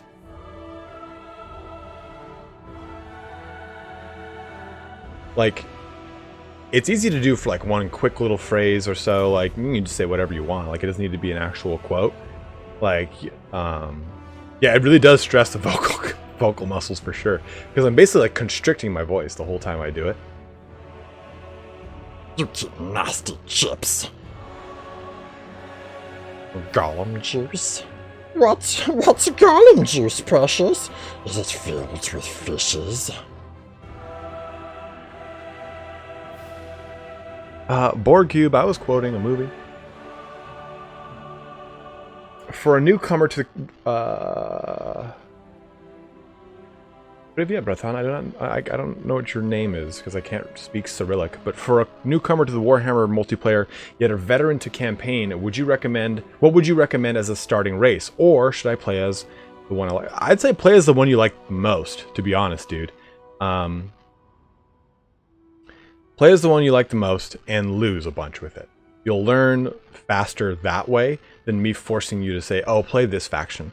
If you really want a faction that's probably pretty forgiving, you can play something like the Dwarfs or something like Vampire Counts. I like playing Vampire Counts when I first was getting into Warhammer Online because they don't have a backline to worry about. But honestly, if you play a faction you enjoy playing, then you'll want to play the game more versus like, I hate playing Vampire Counts. Why am I doing this? So I'd say play what you like playing because you know them, and then just go from there. Poker Pope donated a $5.38. What do you say? Our second donation of the day. Keep it up. Thanks for brightening our day. Absolutely, man. Dropping 5 pounds on me. Thank you, Poker Pope. Hope you guys are doing well over there in the UK. If you want to learn, like by watching other players, you can watch any of Aerocrastic's tournaments. You can watch anything that my son Herbert Walker puts up. Turn has a channel dedicated solely to playing multiplayer. He's really great for breaking into that. Dov Plays also has a lot of really good breakdowns for not just simply how to play, but it'll give you good videos for, hey, how do the unit cards really work? What's the current tier system with the current patches? So I'd say just, I mean, you're going to sleep, pop a video on and learn from it. Pop another video on and learn from it. Like, you can only learn so much from watching, though. My best advice for anyone wanting to get started in multiplayer is just play games. Just throw your fucking head against the wall. Beat it and beat it and beat it until you eventually get better at it. Battening down the hatches and beers down the hatch. Well, good to hear, man. Thank you again very much for the donation, dude. I really appreciate it, brother. Especially in these trying times, my folk.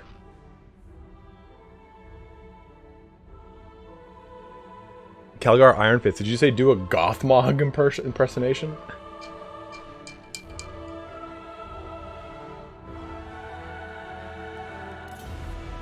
So Randommix is readied up. We're waiting for Hadres to complete his army. He's just finished. Time to start the battle. I'm not wearing pants here today. Yeah, dude, Dark Elves are very good. They're a really, really top tier faction right now. You have access to a ton of awesome stuff. So I think you'll be just fine with Dark Elves. Yeah, as soon as you get really good at playing multiplayer, I don't think there's going to be any campaign fights that really worry you. No, Berger, it's a fun challenge, but I think that this whole situation, if anything, is going to show us that we can do remote teaching a lot easier now. And I wouldn't be surprised if we start to see, like, this sounds weird, but, like, I know you can do stuff like signing up for classes online and doing it, but I think we're going to start seeing a lot more of that stuff. Yeah, Chad made a really good point. Any video that goes over the stat cards is super helpful, too. Dav did it. I did it in my base combat mechanics one, but that was just me trying to just show you really quick. Oh, man. Dude, I'm in no motherfucking pants. Yeah, I feel really bad for a lot of my friends that are like in service industry and stuff like that have lost their jobs. It's obviously shitty. But I have a lot of friends like, man, working from home's really rough. And I'm like, I've been doing it for like 2-3 years.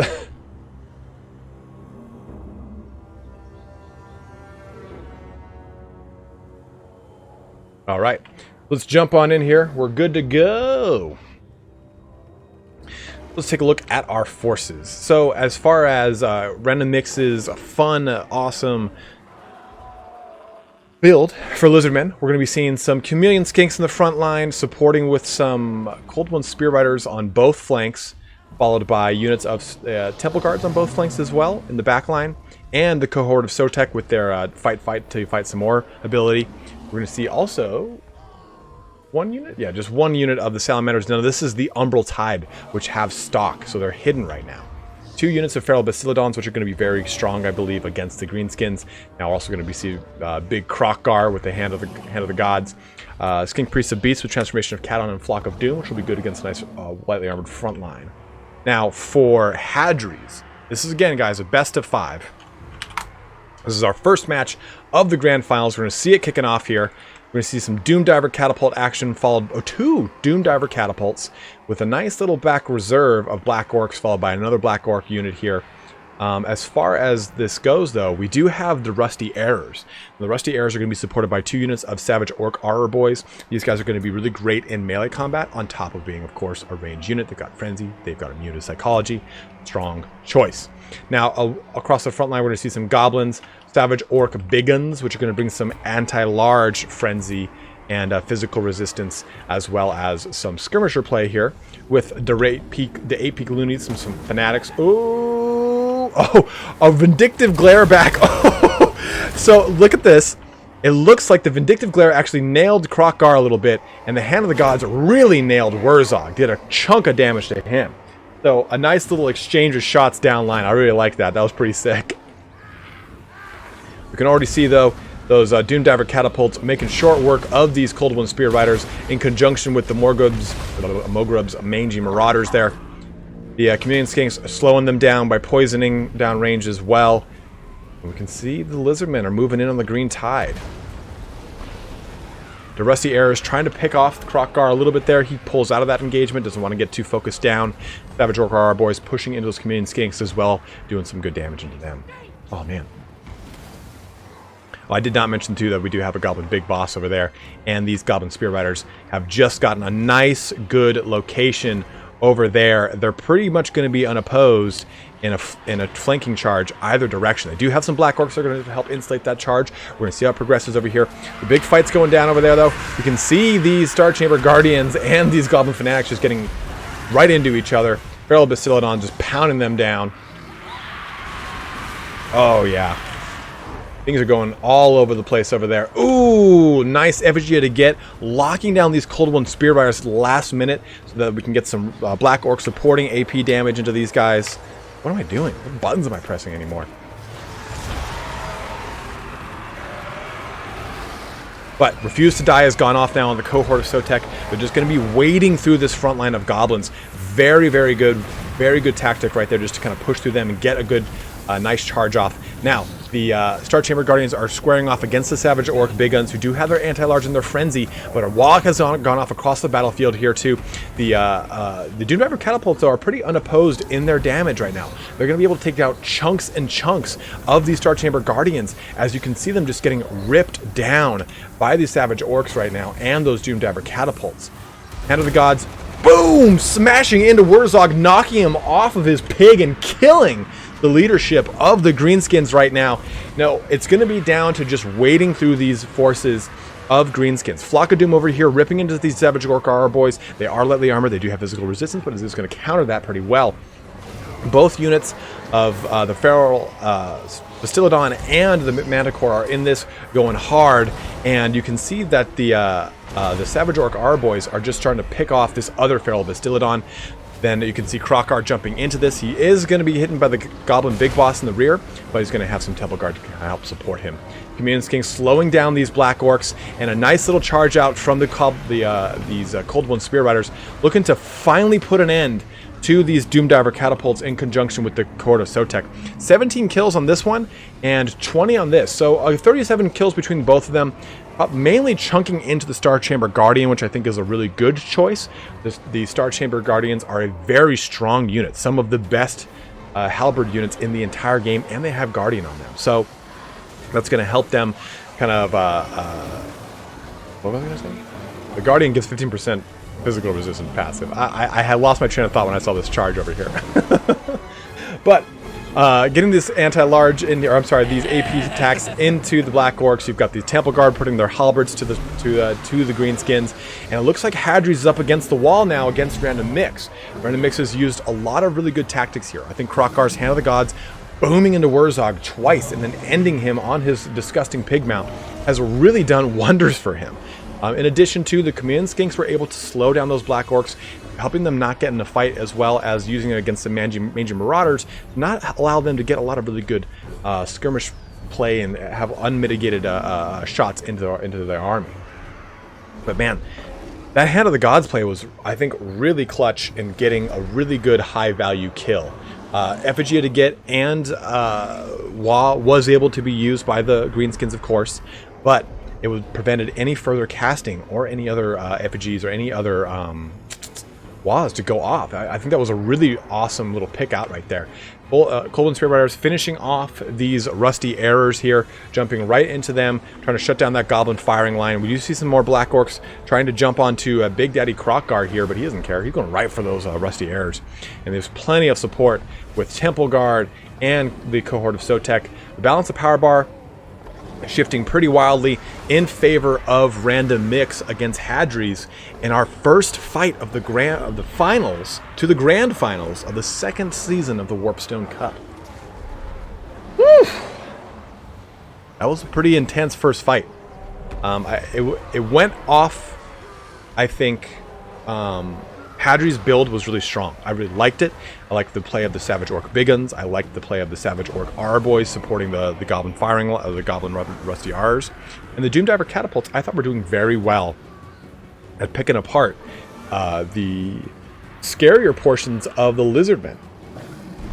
But I think that the Hand of the Gods pick was very strong, and not having Krokgar get focused down by the firing line really helped out too. You know, I think that it's a big trap with those rusty errors is you don't know where they are. They do have stocks. They might just be positioned somewhere else, and they do have Sunder armor, so it's going to be able to really weaken your really strong single entity units. So I think using that kind of diversity and trying to get that around trying to move around the battlefield to trying to at least threaten those guys was great. At the same time, I liked Hadres kind of opening up of his side of his flank to allow for the Cold Spear Riders to get caught by the EVGA to get. I really like that.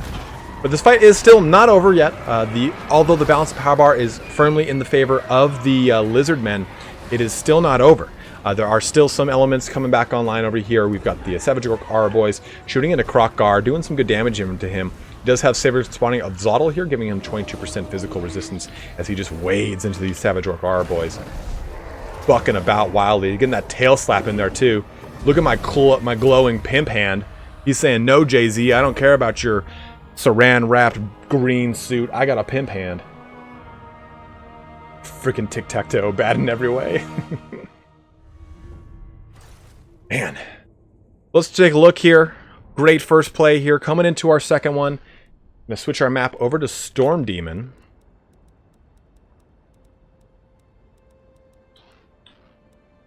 And we're going to fix our scoreboard. Randommix going up 1-0 against Hadres right. Jump on over to the bracket. All right. That was a great first match here. They're going to be doing another pick and ban as they decide it is 2 picks. I'm sorry, 2 bans right now. And then on the third match, we'll be jumping over to a 1 pick. And if the god is balanced, says Randommix.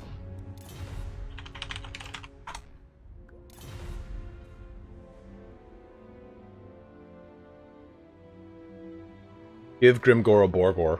Call him a boar. Borgor. A Gorbor. Give him a Doom Bowl. Everyone keeps sending me these damn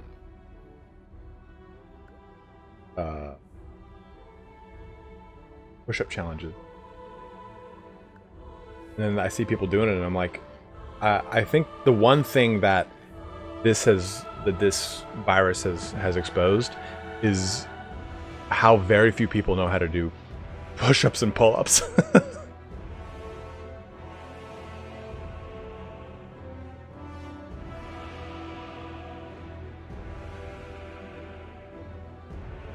If Grimgor is steam tank. A looted steam tank would be pretty sick.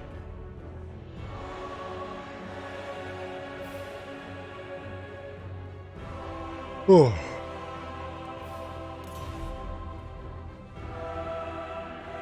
God, if they added Idols of Gork and Mork to the game, I'd love it. Love it!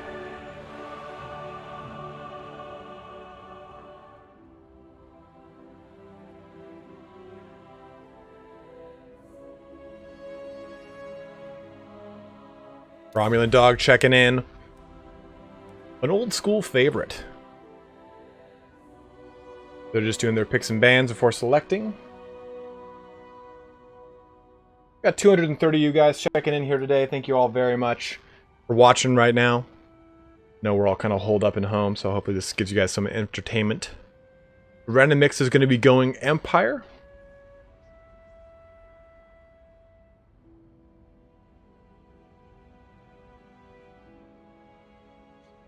What is he banning?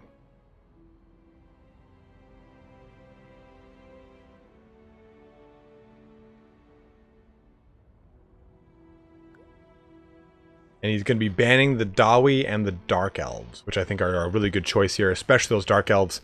Having access to those repeater crossbows is so punishing against a lot of the heavier armored, scarier portions of the Empire front line, or I'm sorry, Cav line, as well as against their single entity big deal targets like Karl Franz. Maybe they'll do the idol the way they did the Bone Giant and the Charybdis. Are you saying as an FLC, Kiro?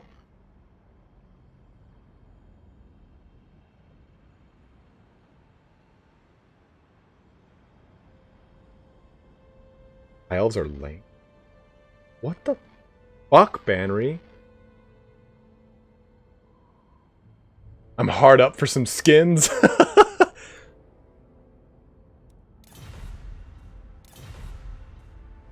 Greenskins are literally a poop fungus.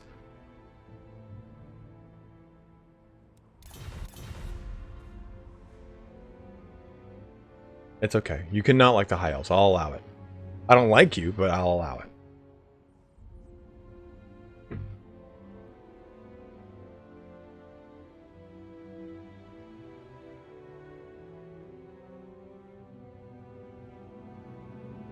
And Bannerlord, I hope it comes out soon. So, War Demon XI, or War Demon 6. The way, like, the whole, like, the mechanic of the greenskins, like, the socioeconomic breakdown of the greenskins. It's very official when you have the fucking glasses on. So you've got goblins, right? You've got grots, and you've got orcs, you've got black orcs, and you also have squigs.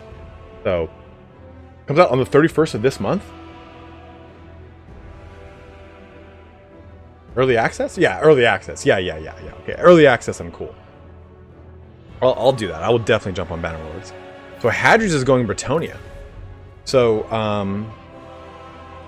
squigs eat goblins. Orcs eat squigs. Grots eat the shit that squigs make. I believe that was it. Or snotlings. Snotlings, not grots. Snotlings. Notlings eat twig shit. I think it is. And the shit has got like spores in it. And the spores make more fucking orc fungus, which make more orcs.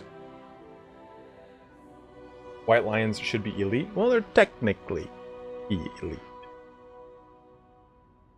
Yeah, the DLC does not have a release date yet. We don't even really know if it is going to be high elves and greenskins. I just think that that's the case because it makes the most sense because high elves are the only Warhammer 2 race that have not gotten a second DLC. And the greenskins have yet to get an old world update. But so do the beastmen and the wood elves will need old updates. But we did, Grace did say April or May.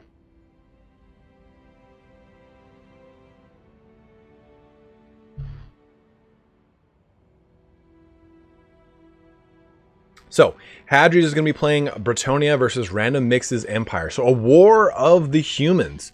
From a lore perspective, this is actually kind of cool. When the Empire was being formed, obviously, you have the Bretonnia tribe over there in Bretonnia. And they did actually have wars against each other. They still do have little tiny wars and skirmishes against one another. It's not necessarily that the Empire and Bretonnians are friends because they're both humans. It's more the same way that the Bretonnians and the Empire and the Border Princes are all not friends, and Estalians and Tillians are not friends because they're all humans.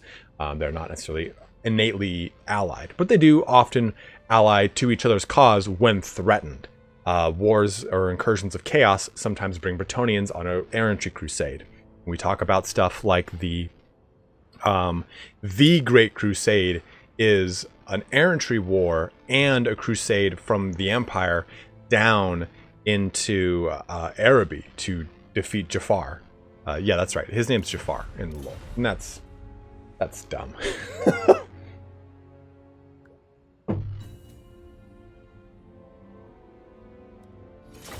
All right. So they have readied up. We are jumping into our second match of the grand finals. Remember, this is a best of 5. Yeah, and that's another thing too, is, I mean, the Empire, they squabble amongst one another plenty. I mean, the elector counts are all about, like, just infighting and all sorts of crazy shit. Especially the times before Karl Franz. I mean, the people are pretty heavy right now on the time of 3 emperors, and how the Empire is pretty much divided 3 ways. So, Tamir, what's up, man? First match was won by Randommix. Aladdin and Warhammer crossover, you fucking know it. There's actual genies in the War Master book. Inns. And flying carpets. It was bad. The Araby army list is not good. It's not good at all. That's why, like, when people are like, oh, I want Araby to be a faction, I'm like, no, you don't. No, you really don't. Like, it's so, like, caricature and cliche. The fan-made Araby faction is really cool because it pulls a lot of, like, Ottoman stuff into it. It's really, really, really cool, and it blows out the lore of Djinns, which actually got a lot cooler as the game progressed. Alright, so let's take a look over here at our stream. Now we are on the map Storm Demon, one of the newer maps to the game. It's a pretty crazy, hectic map, as you can see. But take a look at our lovely Bretonnians here by Hadres, and it's going to be a pretty thick and heavy one. Now it's going to be Bretonnians again versus Empire. So it's going to be one... Let me actually get back over here. Okay, so looks like we've got 3 units of Questing Knights. 1, 2, 3... Then 2 units of Knights of the Realm. Knights of the Realm are going to be good against any of the other cav from Bretonnia. Now, the Questing Knights, though, are also going to be good against that cav because they still have AP. They don't need to have anti-large to be good against cav. They still, again, have AP. They're also going to be good against a lot of any other heavier infantry corps, like Great Swords, Steam Tank, if I ever see it in a competitive match. will also work well against them. Now, we also see some Blessed Field Trebuchets. A bit of a random pick. I don't really get to see these guys too often, so it should be interesting to see them. Followed by a front line consisting of peasant mobs, the Holy Wardens of La Montagne, the Battle Pilgrims, and that's it, just peasant mobs and Battle Pilgrims. Followed with King Lo and Leoncoeur. And I'm actually curious to see Franz and Leoncoeur fight. I don't think I've ever seen that. And we'll also be seeing a Damsel of Beasts with Transformation of Cadon and the Flock of Doom.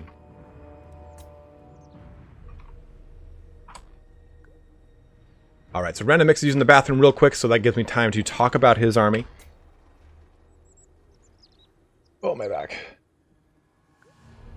So taking a look here, we can see a nice line of spearmen mixed in with the Sigmar's Sun. Those are also going to give some nice anti-large to this entire army, and they're going to do well against any men-at-arms you're going to be dealing with.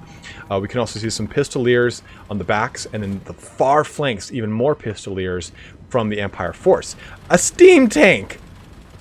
Ooh! And Volkmar the Grim on the pimp wagon. Look at this! Look at this little tree trot, little force of doom here. And Gotrek. Man, I'm liking this already. Blessed Field Trebuchet already kicking off over here. We do not see Felix in this menagerie of death, but the steam tank is here. The meme team is on board.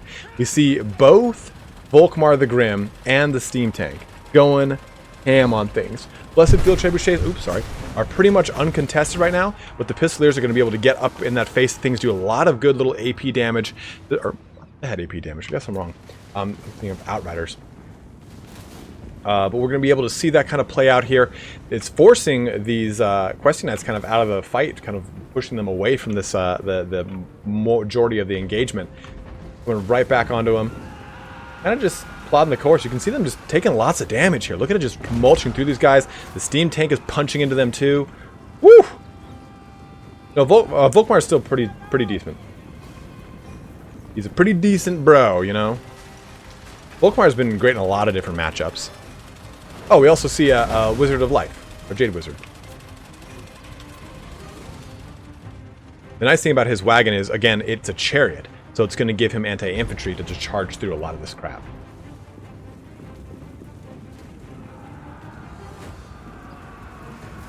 And with a lot of peasant mobs, that chariot is going to make short work of things. Transformation of Cadon coming down, getting a nice summon up here. Now, the Questing Knights do have their work cut out for them. They are pretty much going to be set on that steam tank, as well as trying to pop the big bubble that is Volkmar the Grim. There are a lot of spearmen here. The spearmen do have anti-large. We've talked about this before. Spearmen don't have AP in anti-large, and there's only a limited amount of damage a infantry unit can do to a single entity or even another unit of cavalry. The problem here is if I were to put a unit right here, dead center in the center of all these spearmen, only 12 or 15 of them are actually going to make contact. So the spearmen are not as huge of a threat as you might think.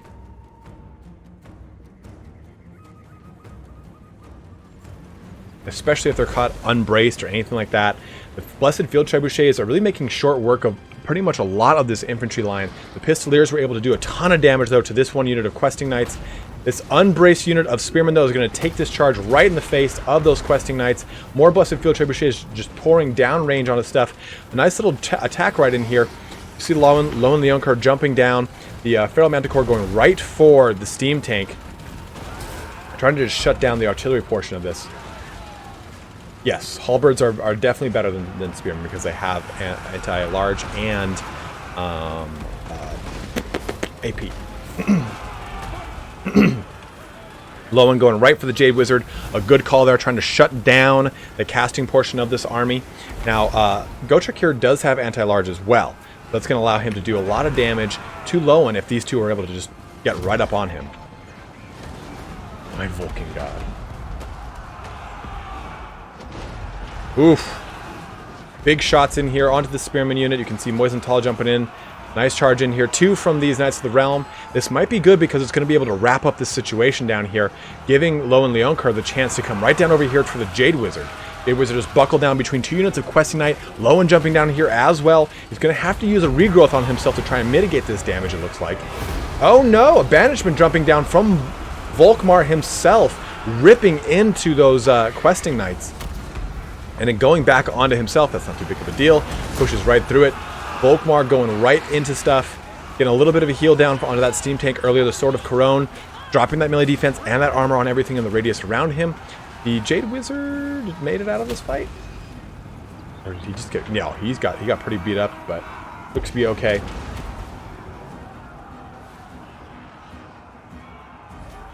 Now you can see the Pistoliers, though, were able to get into the back line and shut down the Blessed Field Trebuchets. They had nothing to oppose them at all. Only just this unit of Knights of the Realm, which is coming over there to help them out. Getting back into these Pistoliers, this unit of Peasant Mobs shutting them down over there, or at least locking them up a little bit. It's forcing Hadres to use his Damsel, actually, against them. But it looks like these guys might be able to come back a little bit to jump on this unit of this Blessed Field Trebuchet. Moving back over to the main fight, though, we've got some healing coming down. Lowen jumping onto that Jade Wizard, trying to knock out that casting portion. He's not having a good time trying to shut that down. If he can shut down the Jade Wizard, he's going to be able to lock out a lot of the staying power of these the Empire. But right now, take a look at this. This unit of Questing Knights is pretty beat up. This unit of Knights of the Realm is in good enough shape. This unit of Knights of the Realm is in pretty good shape too, but we only have one more unit of Questing Knights in decent enough shape. I believe the other one is dead, and this one is just kind of barely holding on right now. Charge in here from the Questing Knights, trying to help out Lowen, get him out of that fight. Pushing over here to the Jade Wizard with this whole unit of Questing Knights. Steam Tank trying to shoot upstairs, back up here at Lowen. And the Knights of Moisenthal getting a wrap around on stuff. Getting some nice cycle charging in on things. Balance of power bar still at 50-50. There's plenty of Pistoliers over here able to just chunk out damage onto these Knights of the Realm. The problem here is that their Pistoliers are running out of ammunition. But their effectiveness, while it is quite good, it is going to allow him to get a lot of... they're going to run out of all their ammo on these units of Knights of the Realm. Jade Wizard, though, trying to come back into this fight. They're using the Peasant Mobs to keep the pressure on him. But the problem with chasing things down, if you can keep something within a certain range of it, it will never rally. But that range was not met, and the Jade Wizard was able to come back into this fight. We'll see how that kind of progresses over here. Looking over at the main fight, we can see the Sigmar's Sons are trying to stay in it. This unit of Questing Knights is now out of the fight, and Lowen the Unkar is still online. 2 units of Blessed Field Trebuchets coming back online here too as well. Looking to just throw some damage at whatever they can. 50% health here now on Gotrek as well. Volkmar is looking to just lead his little Doom train into stuff, though. This single unit of the Sigmar Sun, I want him to make it to the very end. They're going right for the artillery pieces. They know their target. Blessed Field Trebuchets are shooting into the Pistoliers, trying to neutralize them as best they can. Lowen jumping right down here onto some targets, trying to knock out Gotrek. Get whatever damage they can to this, but all 3 of them are going to buck back wildly into Lowen. Stand your ground, and the Grand Hammer of Sigmar, giving that increase to that melee attack on that situation. Woo! This is getting hot and wild. Questing Knights jumping back over here.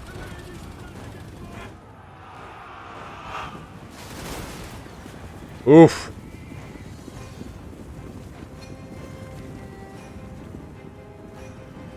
Knights of the Realm eating up the last ammunition shots from those Pistoliers. All in fight back over here at the main fight.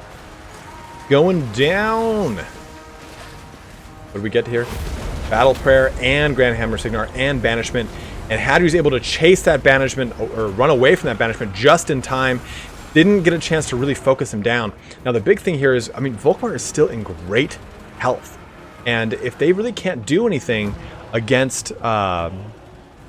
If the Questing Knights all get shut down and those Knights of the Realm are too beat up, they won't be able to threaten back into this. Steam Tank and Gotrek, about 50% health here right now. The Jade Wizard seems to be out of the fight entirely. Am I correct? Yep, Jade Wizard is gone and out of the fight. So now it's pretty much just going to be a moment of dealing with these 3 single entities. Hadres has moved out of the range of these units, doesn't want to fight them while that Grand Shield of Faith is up. No reason to waste units on that 22% physical resistance if you don't have to. But the Sigmar Sun was killed, unfortunately, guys. It is now down to these last portions, last vestiges of the Empire resistance. The last son of Sigmar.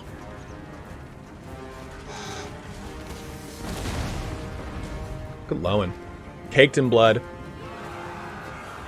Pistoliers still doing what they can, threatening into these Blessed Field Trebuchets.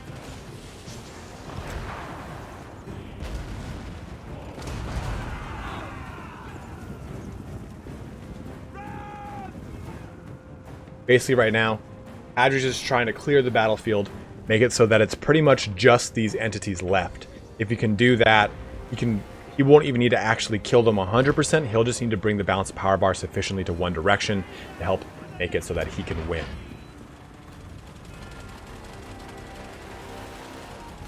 Oh, that is a good point. I forgot about unbreakable on these guys.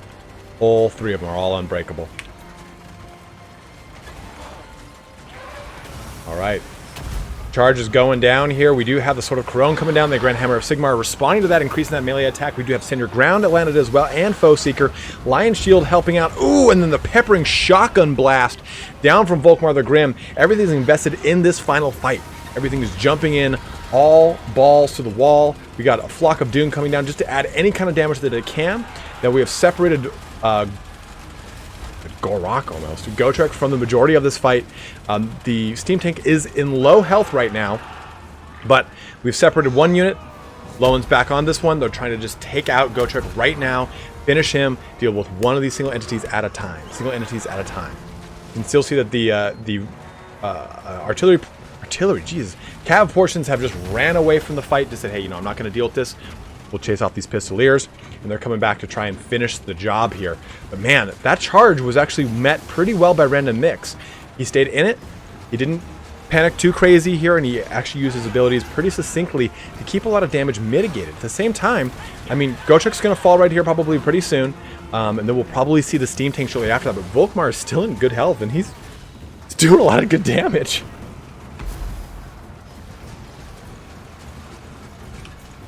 Grand Shield of Faith yet again, 22% damage distance, 69. Oh, nice. Taken out. Gotrek here for that big charge. Now back under the Steam Tank here. Flock of Doom as well. 1487 health on that Steam Tank. Trying to just do some damage here. It is down to just pretty much almost... These guys all terrified right now? Yeah, a big terrified. They'll all come back out for the most part. Pistoliers still in this fight. Just kind of rolling into these Blessed Field Trebuchets. We've got some Knights of the Realm chasing these guys down. King Lowen getting bucked wildly. 1235 health left on the Steam Tank. Grand Shield of Faith yet again. We're losing the Damsel of Beasts right now. Not enough Winds of Magic to get another summon down of the Transformation of Kadon. And it looks like another charge right under the Steam Tank. Nice 300 health knocked out of this bad boy.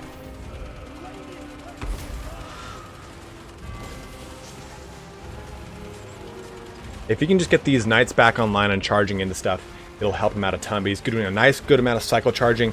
Every cycle charge is about 400 or 500 health. Boom! Steam Tank is now blown up. It is down to Volkmar the Grim and King Lowen Leonkar, who's ghost riding the whip, walking on top of Beakus like a fucking madman. I can't even believe it right now. His sword's glowing like a goddamn lightsaber pinned up against Volkmar the Grim's disgusting beard. It's going to be a duel of the ages here. But as you can see, he's got 2400 health left. He's still taking quite a bit of damage, though. Even though Volkmar does not have anti-large, but he's still able to deal damage back into Lowen pretty handedly. Here comes the bros. Knights of the Realm bucking wildly into the Volkmar's butt right now. He doesn't care that there's a giant statue holding a goddamn Warhammer right now. They're all just jumping in. Everything. They got Peppering Blast from Volkmar down. Sword of Corone as well. Grand Hammer of Sigmar. Another Terrified out onto the Peasant Mob. To be expected. King Lowen at 2300 health compared to 3302 of Volkmar. So he's lost a good deal of health unanswered against Lowen. Another Questing Knight charge into this. That's going to be a good level of AP damage, help chipping into that little iceberg that is Volkmar the Grim and his disgusting mustache. Another little Flock of Doom coming down onto Volkmar, helping to chip away more and more of that health. He's lost 300 health. A good charge coming down onto from Lowen. Boom! Didn't actually connect. Oh, there it is. There's that 500 health break into Volkmar the Grim. He is up against the last vestiges of this army. He does have some... Hadres has some Knights of the Realm coming in. I think that's going to really help secure this win for him. Balanced power bar is shifting in favor of Hadres. And he pulls ahead with a 1-1 now in our best of 5 finals of the grand finals of the season 2 of the Warpstone Cup. Oh my god, my voice. To spare my voice, because it gets pretty hoarse at the end of these fights, at the end of these tournaments. I'm not going to do too much of a post-battle here, but I think that the Knights of the Realm and the Questing Knights really paid off for Hadres, and I think that those Pistoliers were really Randommix's big, like, VIPs right there. Of course, he did have the meme team of Gotrek, Steam Tank, and Volkmar. That worked out very well for him all the way up to the very end of that fight. But I think that at the end of the day, there was just enough left for Bretonnia to threaten into the meme team. Oh my god. These are the grandest. This is now the grandest finals, my bro. All right, we're jumping onto Rakdo Ridge. We are 1-1 in the finals. Bring up that bracket.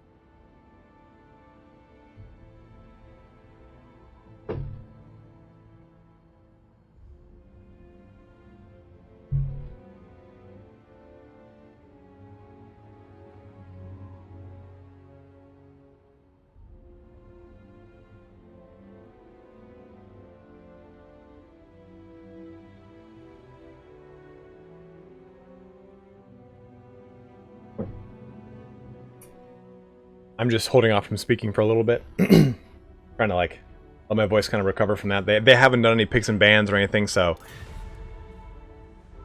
there's not much to talk about. That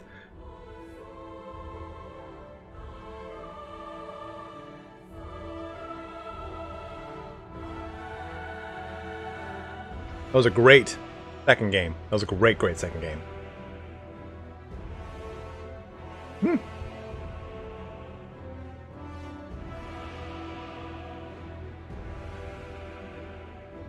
What's up, Mr. Jones?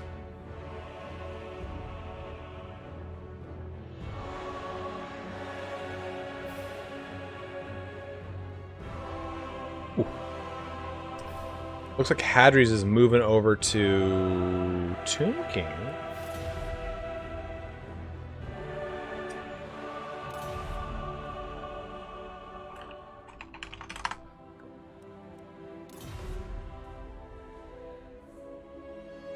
I'm up to 2 hours and 50 minutes of our grand finals here. We're now 1-1 into our finals, meaning that we've got 3 more games, hopefully, to be played out here. Randommix won the first one, took 1 off of Hadres, and Hadres came back and just won it with Bretonnia. We'll see how this plays out.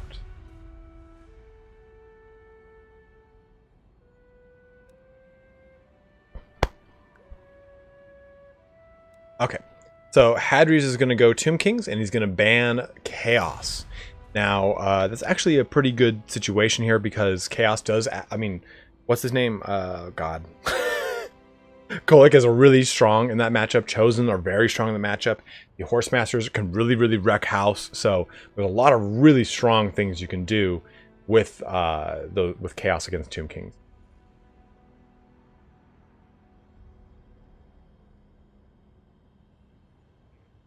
Now, this is a single ban now, because we are in the round 3. So round 3 and forward is all single ban.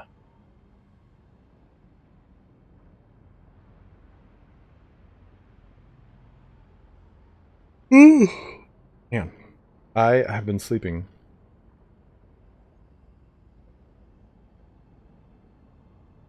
a ton lately.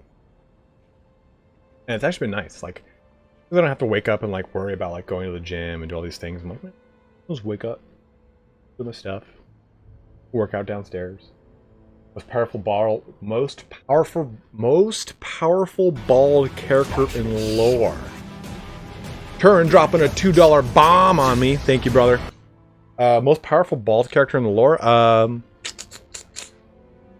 don't know if we can consider Arkan the Black and Nagash bald, because they don't have skin up there, period. But probably like Manfred von Karstein.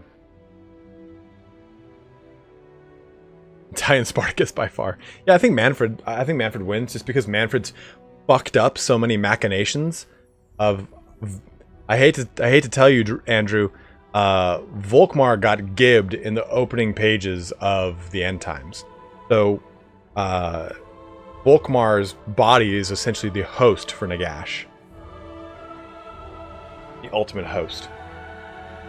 They put the armor on Volkmar. They cut his throat, and then they used the Fey Enchantress's blood and also the blood of Tyrion's daughter.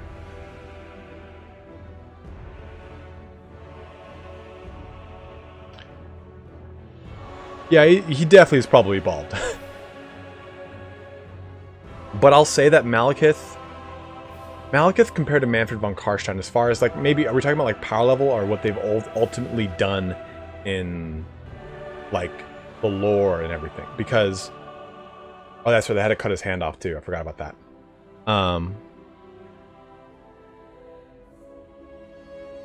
So like in a one-on-one duel, you're saying, Nick? Because in a one-on-one duel, I think that's kind of hard to say.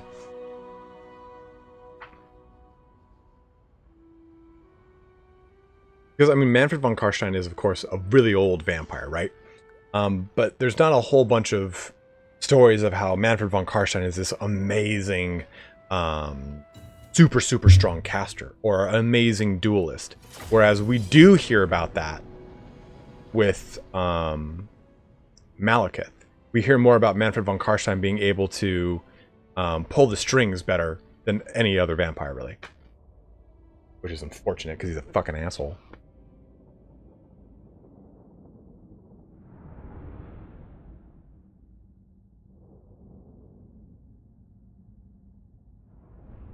Ungrim basically goes tactical nuke and destroys Altdorf.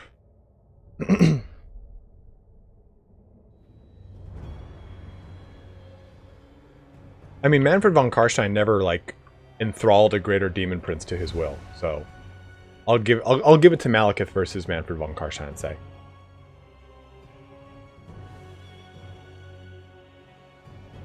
Okay, so it looks like we're going to be seeing Hadres playing the Tomb Kings versus Randommix on Bretonnia. Good.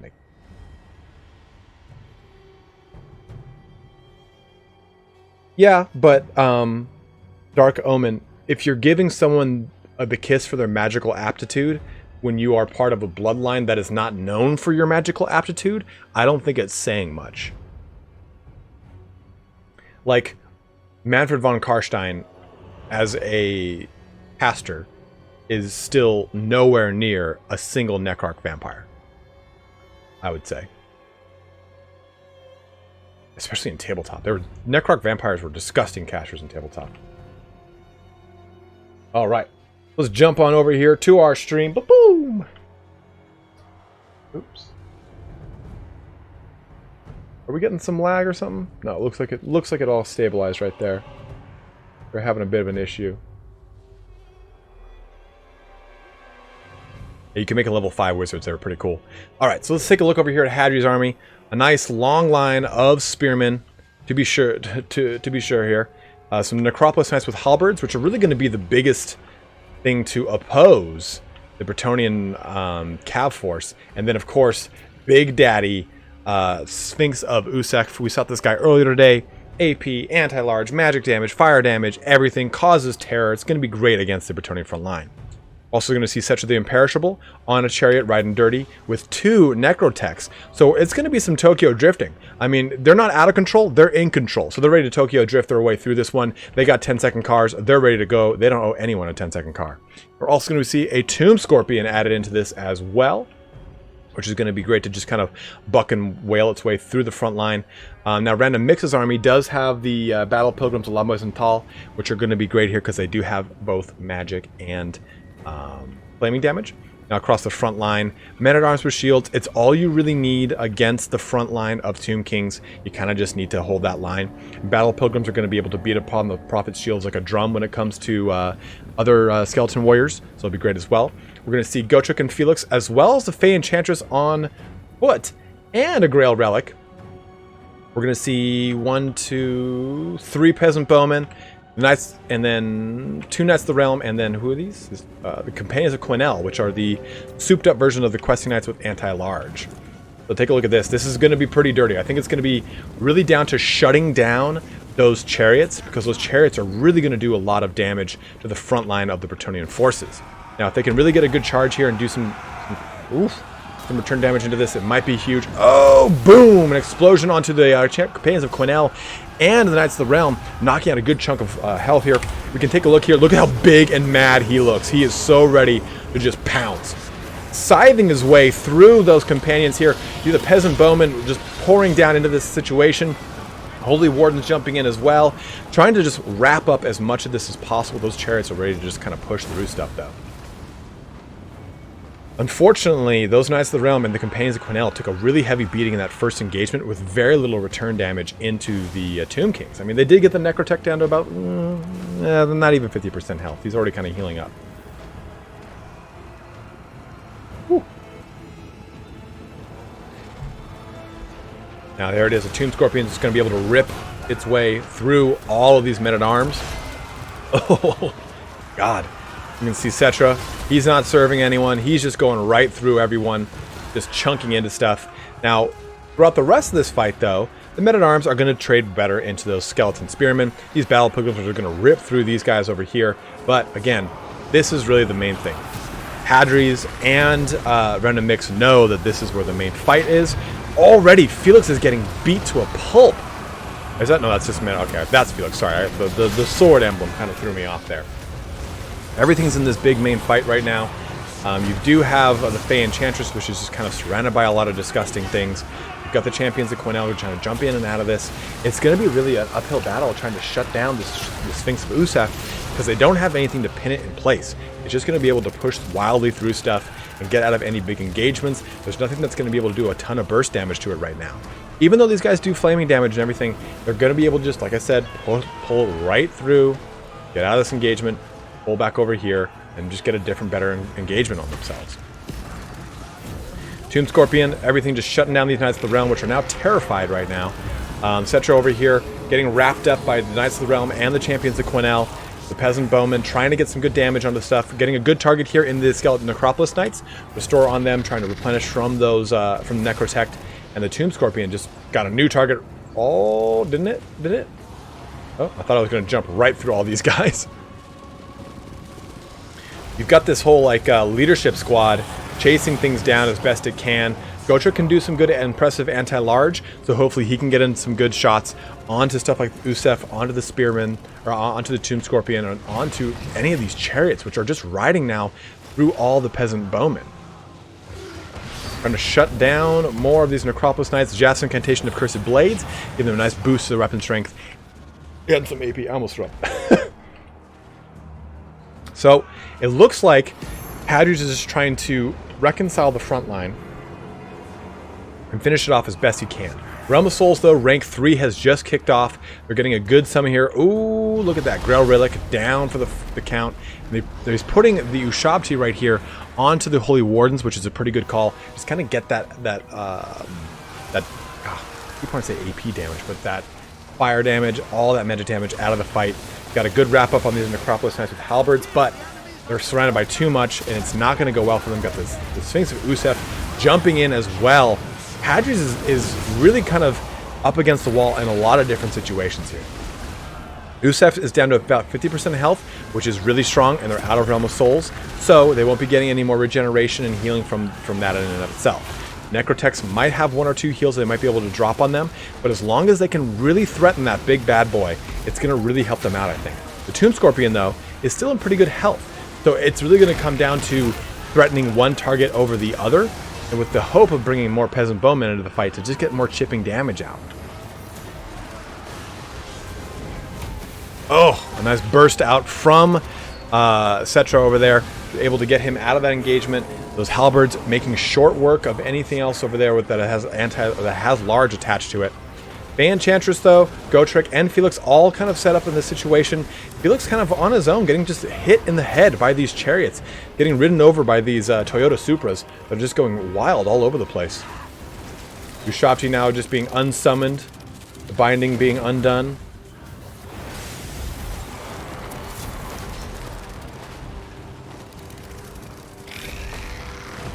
Peasant Bowman shooting downrange here.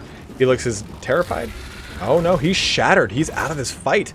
Front line of the Bretonnians now starting to come back onto its leadership elements, trying to get some help here. Gotrek fighting against Cetra, trying to get some good anti-large damage into him, but favor of the Fae, giving him some melee attack. A little too late though, as the Cetra, comes back around and into Gotrek's face. Take that, Skyline. And Randommix jumps out of that one, realizing... Wait a minute. Oh, yeah, Randommix was Bretonnia. Okay, for some reason I thought Randommix was Tomb King. Like, why did he leave? But Randommix, realizing that the deck is pretty stacked against him, has moved out of that fight.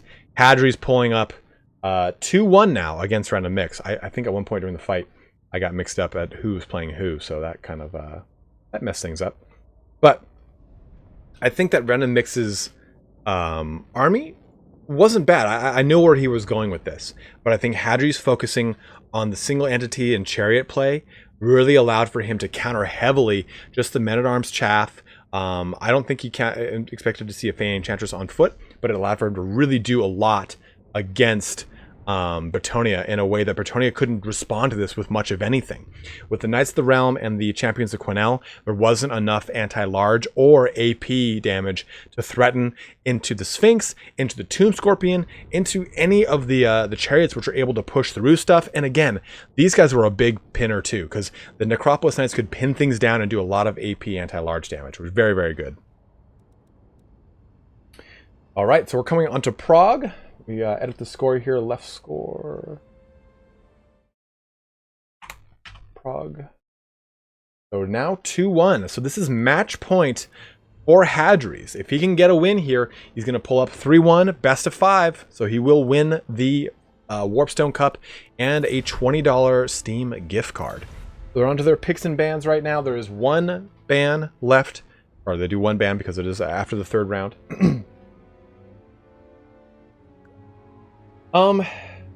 It's a heavy point investment, War Demon, and it's because I think Hippogriffs, while they can do a lot, they have a low entity count, and they exactly what Will LaForce said. They're a huge risk, and they're not necessarily a high reward. You can get an equal amount of damage out of 2 units of Questing Knight and not have as nearly as much of a risk in the unit. There's 8, 9 models in a Hippogriff unit. And so each one of those entities that drops, it's going to lower its effectiveness, and you just don't want to deal with that.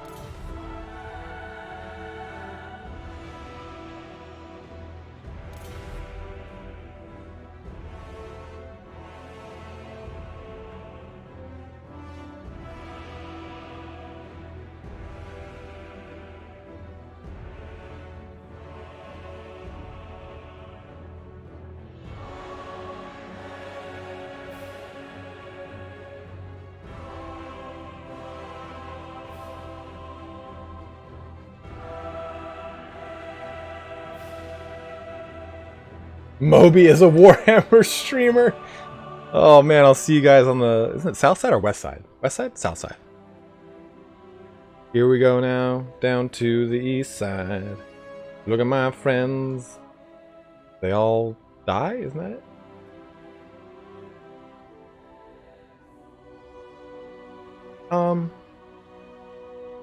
It's arguable, War Demon. I think it just depends on the situation. I don't think that there's one target that's better for healing than another one, depending on the scenario, of course. Like, obviously I'm not going to drop it on men-at-arms or peasant bowman, or peasant mob, but it just depends on the situation. Oh, dude. I remember, man. Remember Moby's song Porcelain? Which was like in the movie The Beach with that was The Beach, right? Not The Cove? Yeah, The Beach with Leonardo DiCaprio. One of Leonardo DiCaprio's like first movies, back when every movie Leonardo DiCaprio was in, it was just like a teen fucking sex drama.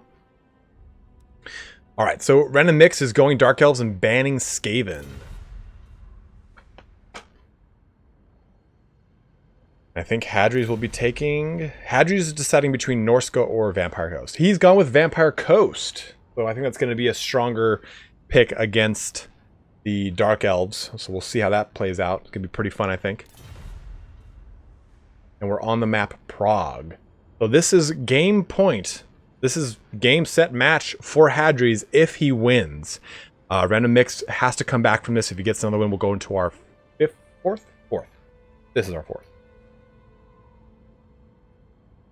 1, 2, 3. Yeah, this is our fourth match. So if Randommix wins this, we go into our fifth match of our grand finals here today. Hope you guys are enjoying this. Having a lot of fun. We did, Turin did his ECL just yesterday. If you do want to get involved in the tournament scene, there is a Discord below. Go ahead and join that. It's called Turin's Weekly Tournament Discord. That's where I pull people from, he pulls people from, Aerocrastic. That's where you can really get involved in the tournament scene. You don't have to be a Falcon or a Hadres or a Randommix. You can be pretty new to the scene and still get a chance to play in a lot of really good tournaments and competitions to get better at multiplayer. It's not easy to get to jump into, and I think the great thing about multiplayer in Total War Warhammer is that people are very helpful in the tournament scene. They will help you get better. They're willing to practice with you. They're willing to coach you if you so need it. Like, that's the greatest thing I think about it, is it's not a toxic community when it comes to the tournament scene. Like, people are all very encouraging of one another. Like, they're over here just like talking about their builds. Like, Hadri said that Sun Chariot is amazing here. Randommix said, yeah, it just rolled over me. You had a good counter. Like, they're really like nice back and forth. Like, no one's really like shitlords for the most part. It is 2-1 Hadres right now, Christian Bender.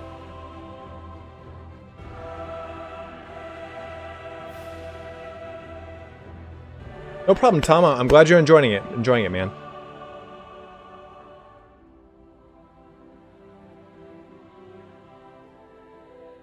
It's a good community.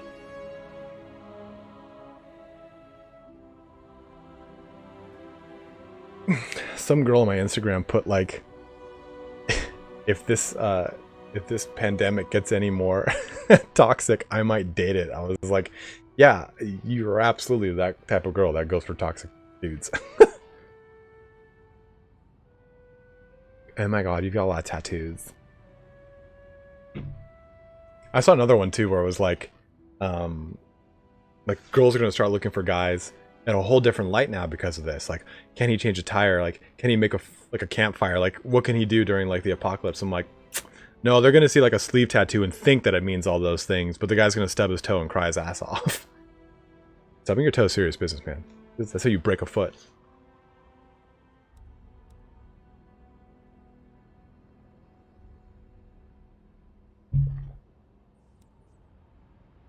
Shetland, what's up, dude? Here, you can see it right now. 2-1 Hadres. Love the finals. Thank you, Magic D. I appreciate your donation, my dude. Dropping 10 euros on me. I really appreciate it, man. Thank you very much, guys. Our third donation of the day, just to kind of recap those, because it's fun. Yeah, oh, or fourth, that's right, I'm sorry. Armand dropping $10 on me. Turin dropping 2, Magic D dropping 10 euros, and then earlier we had a donation from Poker Pope dropping £5. As always, guys, thank you very, very much. I know it's a hard time for a lot of people, but it's huge, huge, huge, huge. I really, really appreciate it. Like, it means a lot to me. Will we get to see some crazy Skaven builds? Hopefully.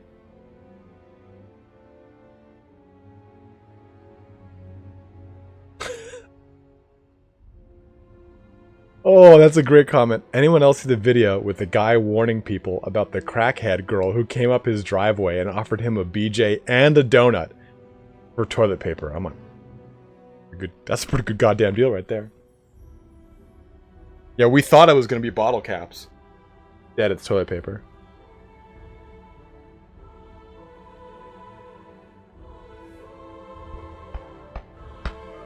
Dark Omen. Your wallet really thanks me if you think about it. I got a lot of painting to do.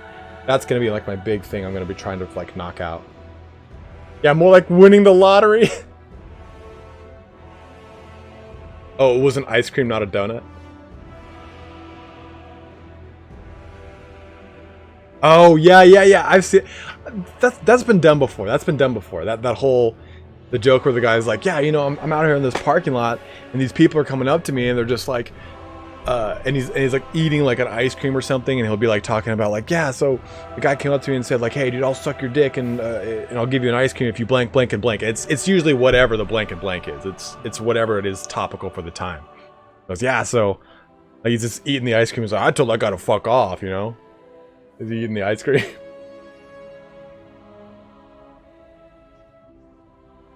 Magic D, I don't think it'll be a rolling back of the end times.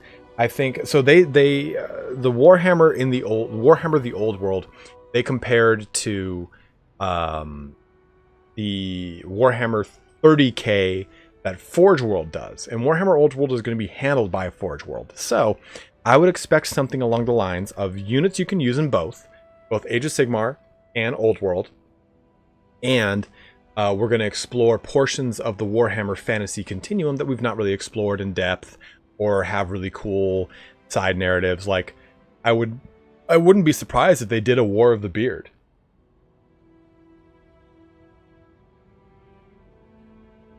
A lot of people think we're going to see the Time of Three Emperors.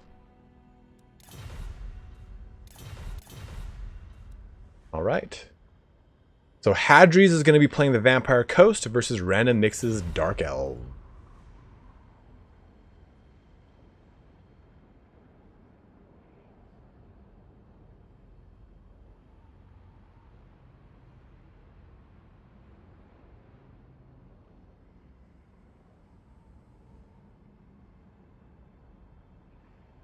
Helm and Gorst?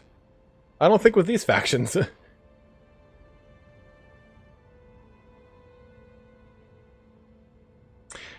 Anyone who needs toilet paper is I want a BJ from. Good point, Shetland.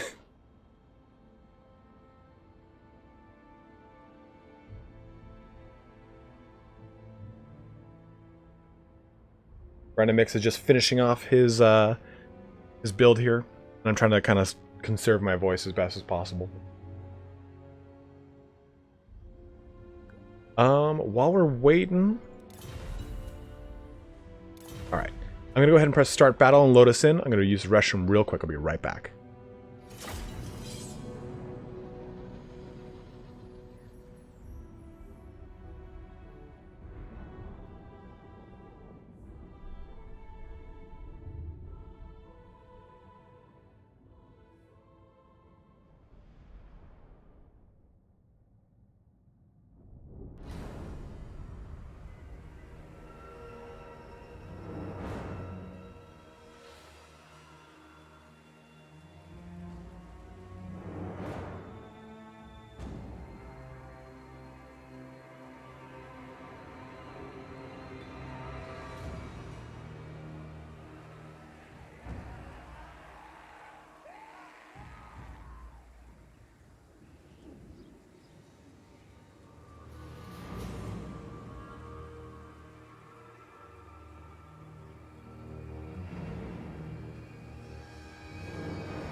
No, Deca, so it's overcast here in Southern California, and as a result,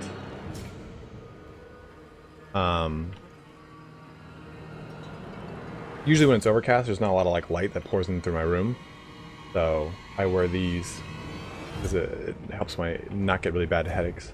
Otherwise, just my fucking head starts hurting. All right. Let's take a look over here at our fight. We have the Dark Elves here for Randommix. It's filled in with a lot of elite units here. We are fighting up against the Vampires, so it's pretty interesting to see. So we're going to be seeing some Hargoneth Executioners mixed in with some Dread Spears. Also some Black Ark Corsairs all the way down this slide with a matching Hargoneth Executioner. In the back line, though, Sisters of Singing Doom, more Dread Spears. We're going to see Supreme Sorceress of Fire with Burning Head and Fireball, as well as 2 Death Hags. And that's it. That's a pretty interesting little force there. Again, a little bit more elite than usual. We're going to see a nice solid line of Black Ark Corsairs, which are going to threaten very well against any frontline portion of the Vampire Coast. Now, as far as the Vampirates, let's take a look. We're going to be seeing the Tide of Skjold, some zombie pirate deckhand mobs, as well as some polearms in the front. Oof. Followed by the dreaded gunnery mobs with bombs, and then 2 carronades, as well as some dogs here, and then some more in the back line. But look at this. Look at this awesome little vanguard of 4 Mournguls. 3 Mournguls and 1 of the Night Terrors. They're going to have to immediately just kind of push right into this. These guys are going to punch right through these Dread Spears.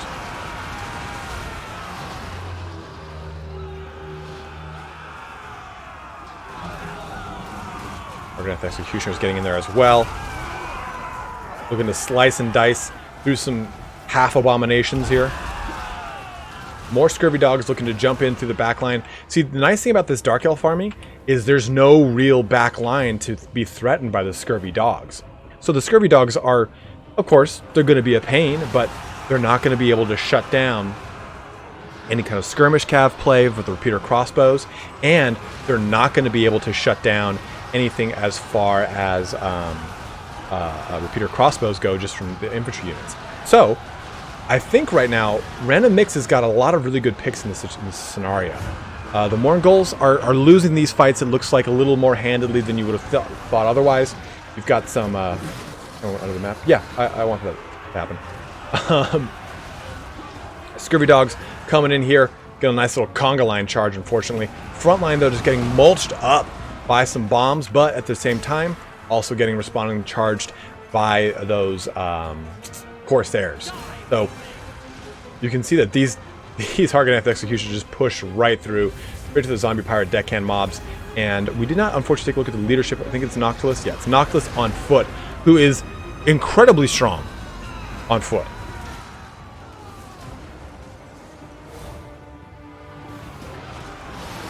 All right, look at this action going on over here. You can see these Mournguls just kind of getting picked apart now.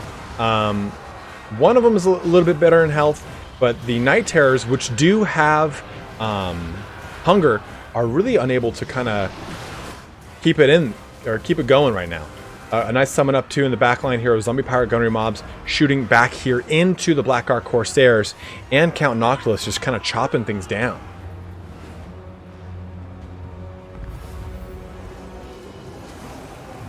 Oof, Wraith Shot bouncing into these Hargoneth Executioners, taking about 25% of their health away. Death Hag ripping into this Carronade as well. Man, it is a pretty crazy fight here. We're probably going to be looking at a match 5, I think, guys, or a game 5.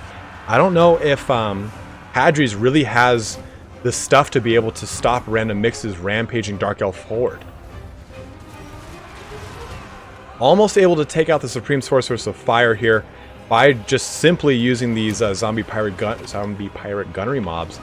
The Mournguls over on this side are starting to finally break through the majority of this formation, ready to help out the rest of the army. They've dealt with the both units of the Dread Spears and this unit of Hargoneth Executioners. It's just going to be a matter of shutting down these Black Ark Corsairs and kind of getting the rest of this army back online. It looks like Hadres, though, has forgot this unit of Scurvy Dogs, which could be helping out right now. The crazy thing about Noctilus is he can really kind of tank through a lot of damage. He's just sitting in the center of all this stuff. I think the Mournguls, though, might be just a little too late at this point to really help out. He's done a good job of knocking apart this unit of Hargoneth Executioners that is going to otherwise be very terrifying to deal with. But man, Mournguls are now coming over here. They are hungry and ready to rip through some Dark Elves. Fireball coming down, looking to hit some Night Terrors. Anywhere it hits is going to do some damage. Death Hag is kind of chasing behind them, looking to try and rampage one of them. A nice invocation and a heck here, dropping down to kind of get those guys up in health. But, I mean, take a look, man. Count Noctis is pretty well surrounded by a lot of action. He's using these summoned up the zombie pirate mobs to try and help him as best as he can. The Morghols are going to be able to push through and then surround and wrap up Noctilus to help out and hopefully mitigate some of that damage. If you can get Hadres, I think so. Yeah, he still has some scurvy dogs that can jump into this fight and help out. Wow, those Morghols make some terrifying noises. Remember like the flappy mouth in the trailer? It's terrifying, man. Another summon up of some zombie pirates right on top of himself. Hadres looking to really kind of even the odds here by bringing the Morghols into this fight. I think that was a pretty interesting scenario on that corner. Oof! Wraith shot bucking onto this Death Hag, doing a good little bit of damage there. Morghols still kind of pulled apart here, and Noctilus is jumping kind of low in health. He's pretty dangerous. It's pretty dangerous right now. Ooh! I don't know if that fireball was meant for Noctilus, but it just missed. Just missed. Morghols able to do a pretty good amount of damage, sending 3-4 whole units of Black Ark Corsairs running. So right now it's really going to be a matter of dealing with these Harganeth Executioners and getting something that can take down the Supreme Sorceress of Fire. If everything else is fleeing, she has to land, but if they aren't, she can stay up in the air. Oh man, they've got these Black Ark, or I'm sorry, Black Ark, these Black Harganeth Executioners on the run. Another summon up. Ooh, zombie pirate gunnery mobs. If they can stay out of this fight. Oh, another knock.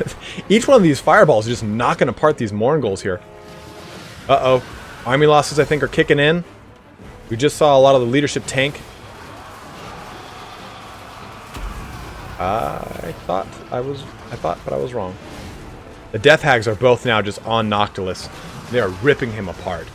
And I think with Noctilus coming down, Hadres will be losing this one, and Randommix will pull up, tying it in a 2-2. Woo! Here it is, guys, pushed into our game 5. How insane remembering that. Woo!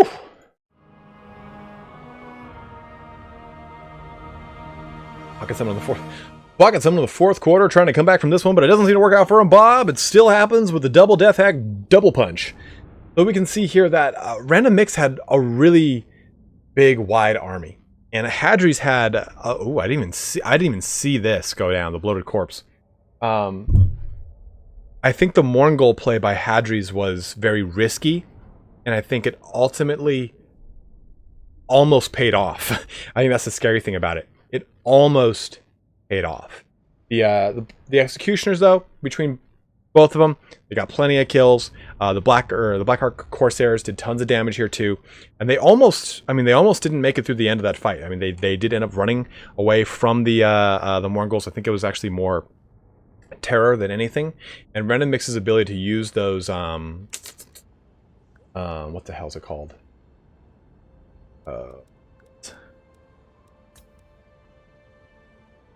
Fireballs really helped him out, I think. Whew. Bringing up that bracket.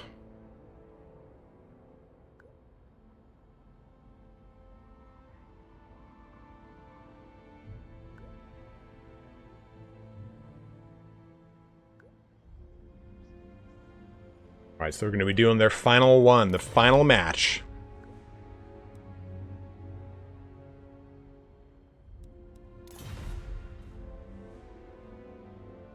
Let me try to save my voice again, guys. I'm like burning through this water. Trying to like lubricate my vocal cords.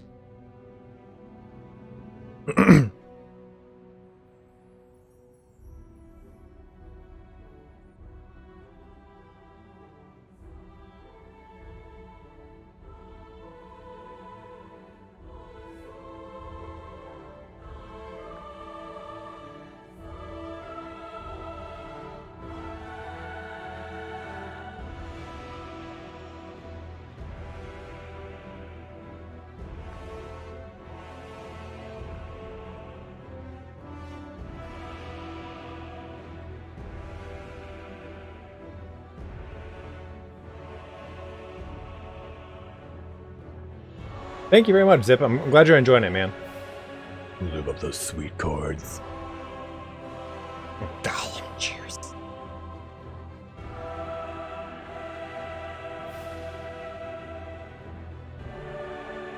$210 of you guys sticking in here till the very end. Our last fight of the day. 3.5 hours.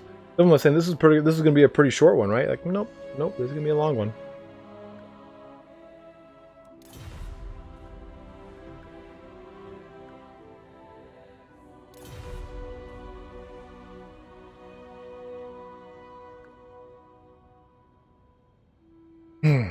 And again, huge shout out to everyone who's thrown in some donations here today. Armon, Magic D, Turin, and Poker Pope. Thank you guys all very, very much. Really, really appreciate that. Like, that's so huge. I know that a lot of you guys are dealing with a lot of issues with all this action, so I'm really appreciative of it. Guys, I'm bored but can't hard focus on anything. I use this. Sneak. Because it has a beta alanine in it, and that's like basically like over-the-counter Adderall. Dude, cocaine? Jesus Christ, Wilforce. Boot and black tar heroin.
Like I said, I'm not talking right now, just to preserve my voice a little bit here. So, I apologize if I'm oddly quiet. I'm just looking for, like, I'm looking at chat and looking for specifically for questions. Well, they're all working from home, Grey Tiger, so I don't think so.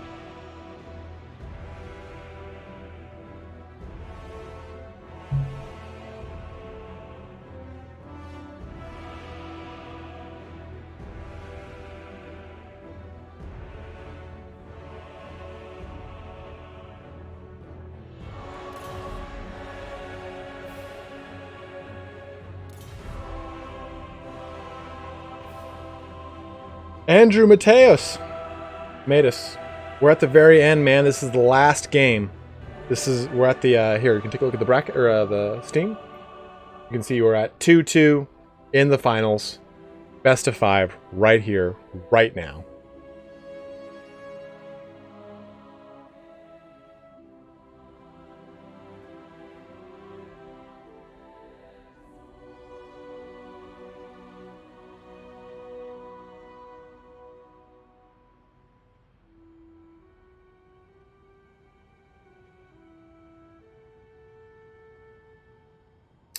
If I were a pimp, what would your pimp name be? Oh, Big Terry Two Toes. Big Dip.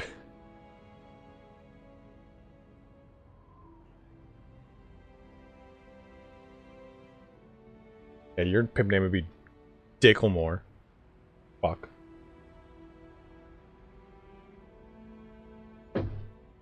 I'll probably be streaming Doom Eternal later tonight, just because I want to keep playing the game and I want to play it with you guys. So, if you want to watch Doom Eternal, I'll probably be playing it in like another couple hours from now. And just kind of, I'm not going to use like the camera or anything. I'm just going to play it, hang out, have fun. All right, so Randommix is going to go Vampire Coast and ban Empire. A lot of Vampire Coast coming up here. Doom is that Halo knockoff. Dude, Doom is great. I am loving it, Rabs. Like, I kind of just want to keep playing it. And the lore for it is really, really fucking good, too. So I'm gonna be doing a lore video on Doom.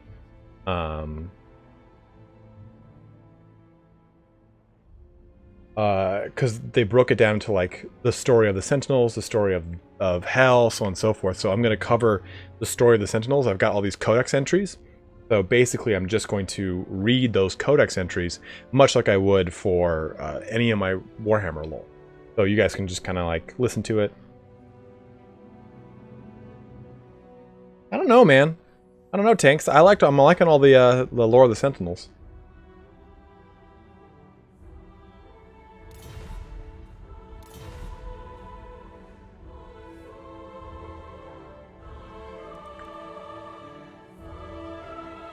It's more that so that the Sentinel, like the Night Sentinels, have this really kind of cool lore behind them, and how like they like learned their technology from the makers. Like it's pretty cool. I enjoy it.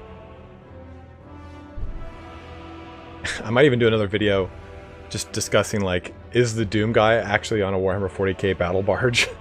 Because it's like exactly how the books describe it. All right, so Hadres is going to play the Dark Elves. So it's going to be a mirror match from our last one, or we're swapping it. So Hadres on Dark Elves versus Hadres on the Vampire Coast last time versus Randommix on Vampire Coast when he was on the Dark Elves last time.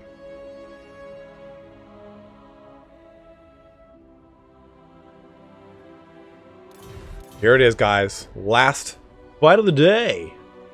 We'll see how this pans out. We'll see who is the winner of the Season 2 of the Warpstone Cup.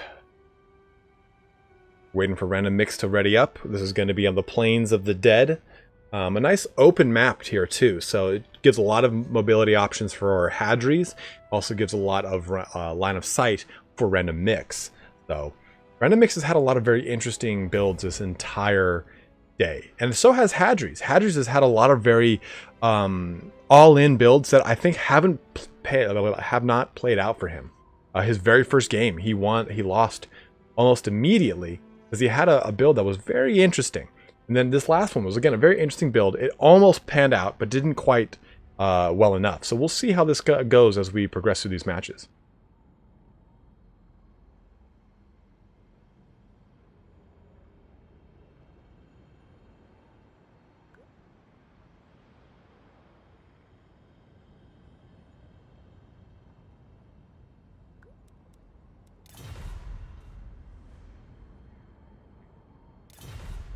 Oh, give me a sec. I'm gonna see how this works. I'm gonna sit down. Oh yeah. Oh yeah. There's all that blood flow going. Bodie McBoatface. Dang was hoping for a Skaven mirror match.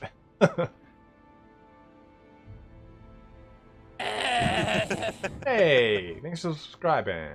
Welcome to the channel. I'm just gonna do it from down here, guys.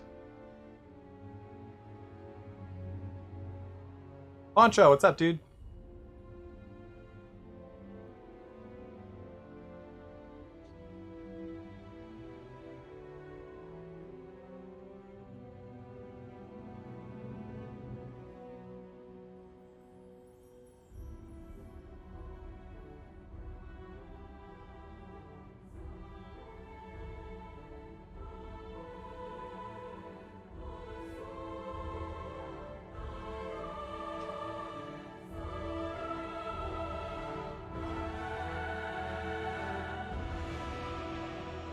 Because my legs hurt, Nick.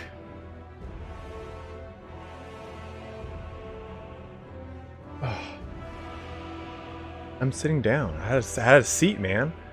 Trying to like save my voice, save my legs. Yeah, Why do you massage your hands in the middle of your matches, bro?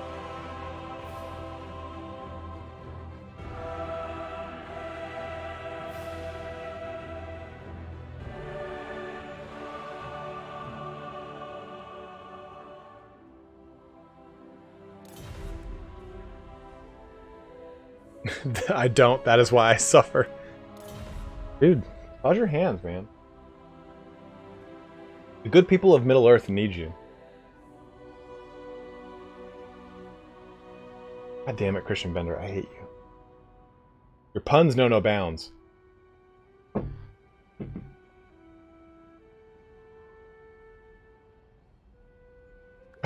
How funny would that be? If I was just standing on an apple crate, and like one day I trip, and the camera pans down, like it like falls like at the edge of my desk, and you just see like an apple crate with like 2 phone books.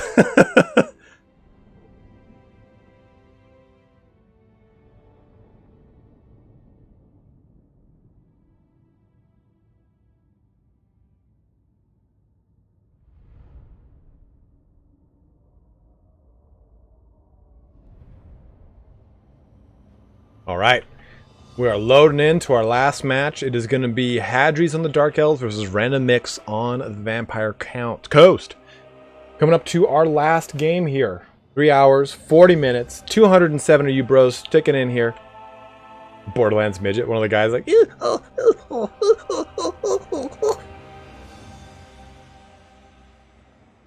stack of Retcon 40k lore books. Dude, if I did, I'd be able to go through the roof right now, man. There's a lot of those books. All right, both armies are setting up right now. We're going to see how this goes. It should be pretty interesting. Taking a look at what we get. I'm liking what I see from Hadres. I'm liking what I see from Randommix brought some fun stuff. Okay, so let's jump on over. Let's take a look here. The squirrel in Ice Age. That squirrel is so fucking funny. So taking a look here, we got a lot of range play. So Black Arc Corsairs with hand bows in abundance, filled in with more dark shards with shields and bleak swords.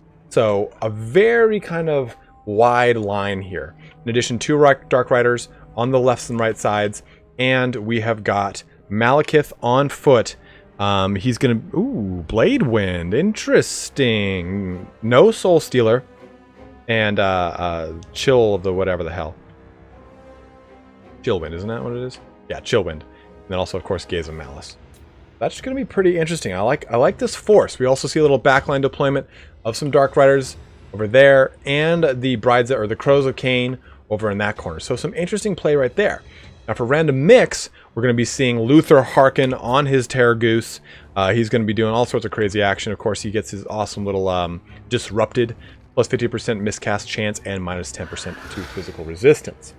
Also, we get a lot of range play from Randommix as well. We're going to see 3 units of bombers mixed into with some zombie pirate gunnery mobs on the left and right flanks of them, of some more zombie pirate gunnery mobs, as well as 2 carronades in the back, and then these 2 dude.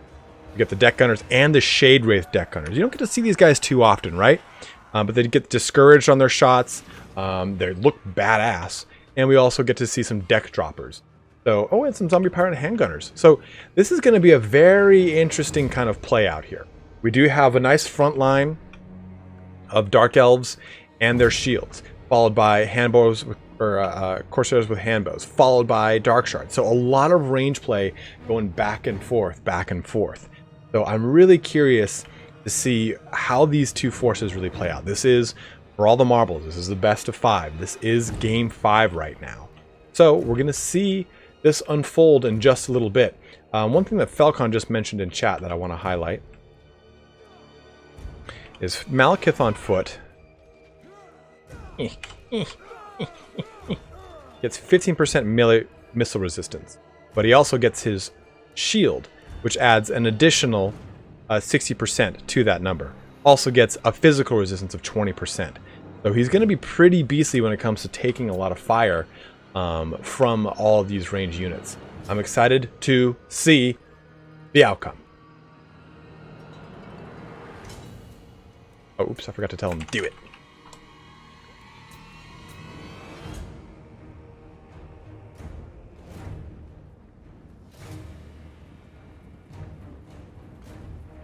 Alright. Armies are starting to move. Carronades are already taking pot shots here into these dread swords. Just knocking chunks of their health away. You can see Luther Harkin already trying to make some moves over there on the right side. Probably looking to take some little, just kind of just prodding shots over here at Malekith. Going to try and increase his miscast chance and reduce that 20% of his physical resistance down an extra 10%. Dark Riders here moving into the back line. Already get some Shade Wraiths just blitzing into them. Taking chunks of that health away. Oh man, oh I did not see this vampire fleet captain of vampires.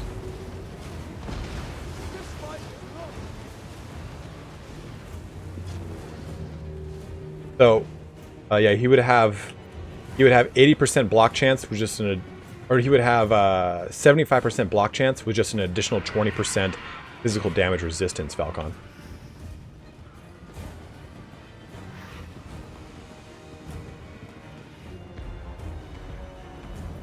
Tons of damage, though, ripping through this front line.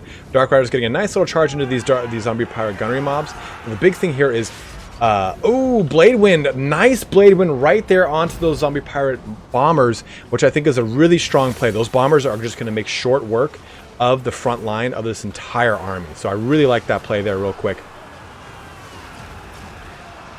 Shade Wraiths, though, pouring a lot of damage out. Those deck gunners from long, long range doing tons of gaze and malice down onto those zombie pirate gunnery mobs. And then look at this. Malekith just running through this force right into these guys, trying to shut down their bombs before they can even go off. I think that was a real good play by Hadres. Then using all these the Corsairs with handbows to try and shoot them down as much as possible with these zombie pirate deckhand mobs. These gunners, or these bombers, already able to just pour out onto those bleak swords, unfortunately. And we can see over here on the right side, Luther Harkin has jumped onto these dark shards. Far right, though, zombie pirates getting jumped on by some Dark Riders. And I believe, did we miss our Crows of Cain? Yeah, Crows of Cain, I think, are dealt with now at this point. Murderous prowess going off across the battlefield.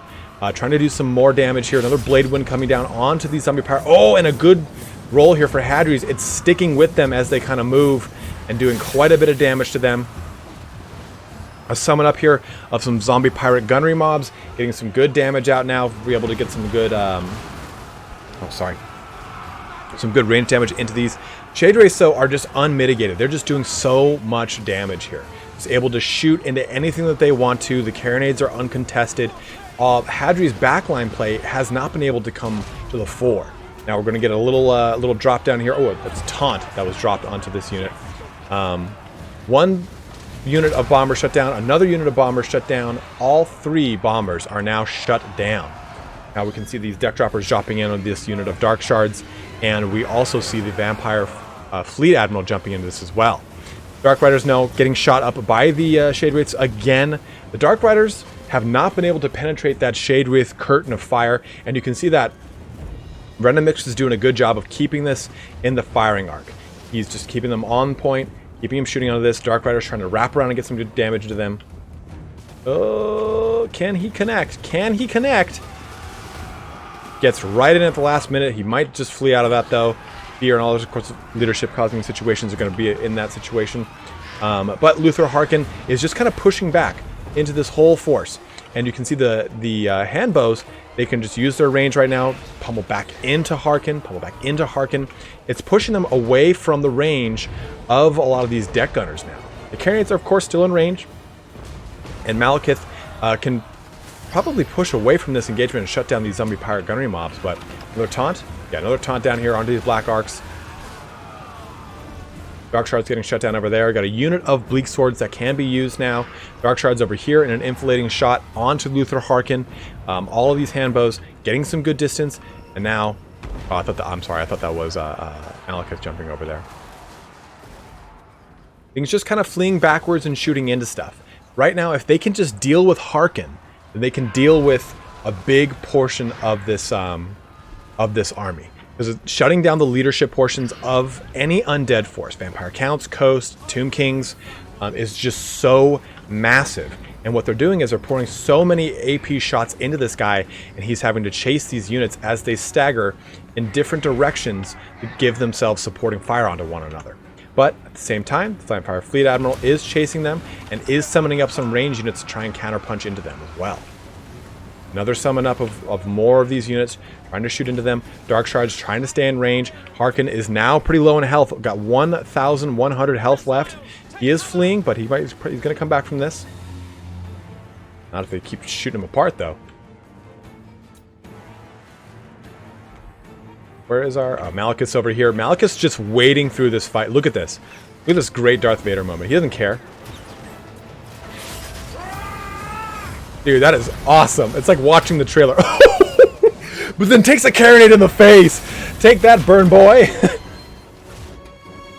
Harkin, though, because he is on a mount, he was able to fly away from all this damage. Now they can pour their damage onto this Vampire Fleet Captain, shutting down the casting portion of that Fleet Captain who was doing, looks like Invocation and Summons right now.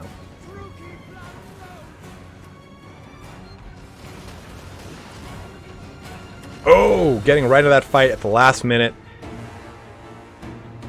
Gaze of Malice onto this whole pocket. Oh. Unfortunately, Malekith, even though he has a very high physical resistance and he can mitigate a lot of the damage coming his way, he's unfortunately just getting shot apart by everything. Malekith was being charged alone because he had a very high amount of resistance to all these shots, and then a further mitigation from physical resistance and missile resistance. Unfortunately, though, and it was also to keep these guys all back here firing onto him versus the rest of his army. And it wasted a lot of ammunition. Shade Race and Deck Gunners have about 1 or 2 more volleys left. The Luther Harkin himself is probably going to be able to get killed if things can get close to him. But take a look at that balance of power. I think army losses are going to kick in. And... wow. Man. That was a close one. I saw where Hadres was going with that, where he was trying to use Malekith to try and eat up some of that. But had Malekith stayed in the back, had he been there to just shut down the fleet admiral, I think that the rest of the force of the Dark Elves could have then moved on to the other range portions of Randommix's army. I really think that Malekith was kind of wasted at that very end. I understand where he was going with it, though. So amazing final series here of the Warpstone Cup. Randommix is our winner. He has pulled ahead. He's 3-2 now against Hadres. He has won the Warpstone Cup and is now the proud recipient of a $20 Steam gift card. I'll be giving that to Randommix so that he can do with that as he pleases. Oh man, my voice is shot, guys. Let's bring back up that bracket. Let's go ahead and close out our stream here today.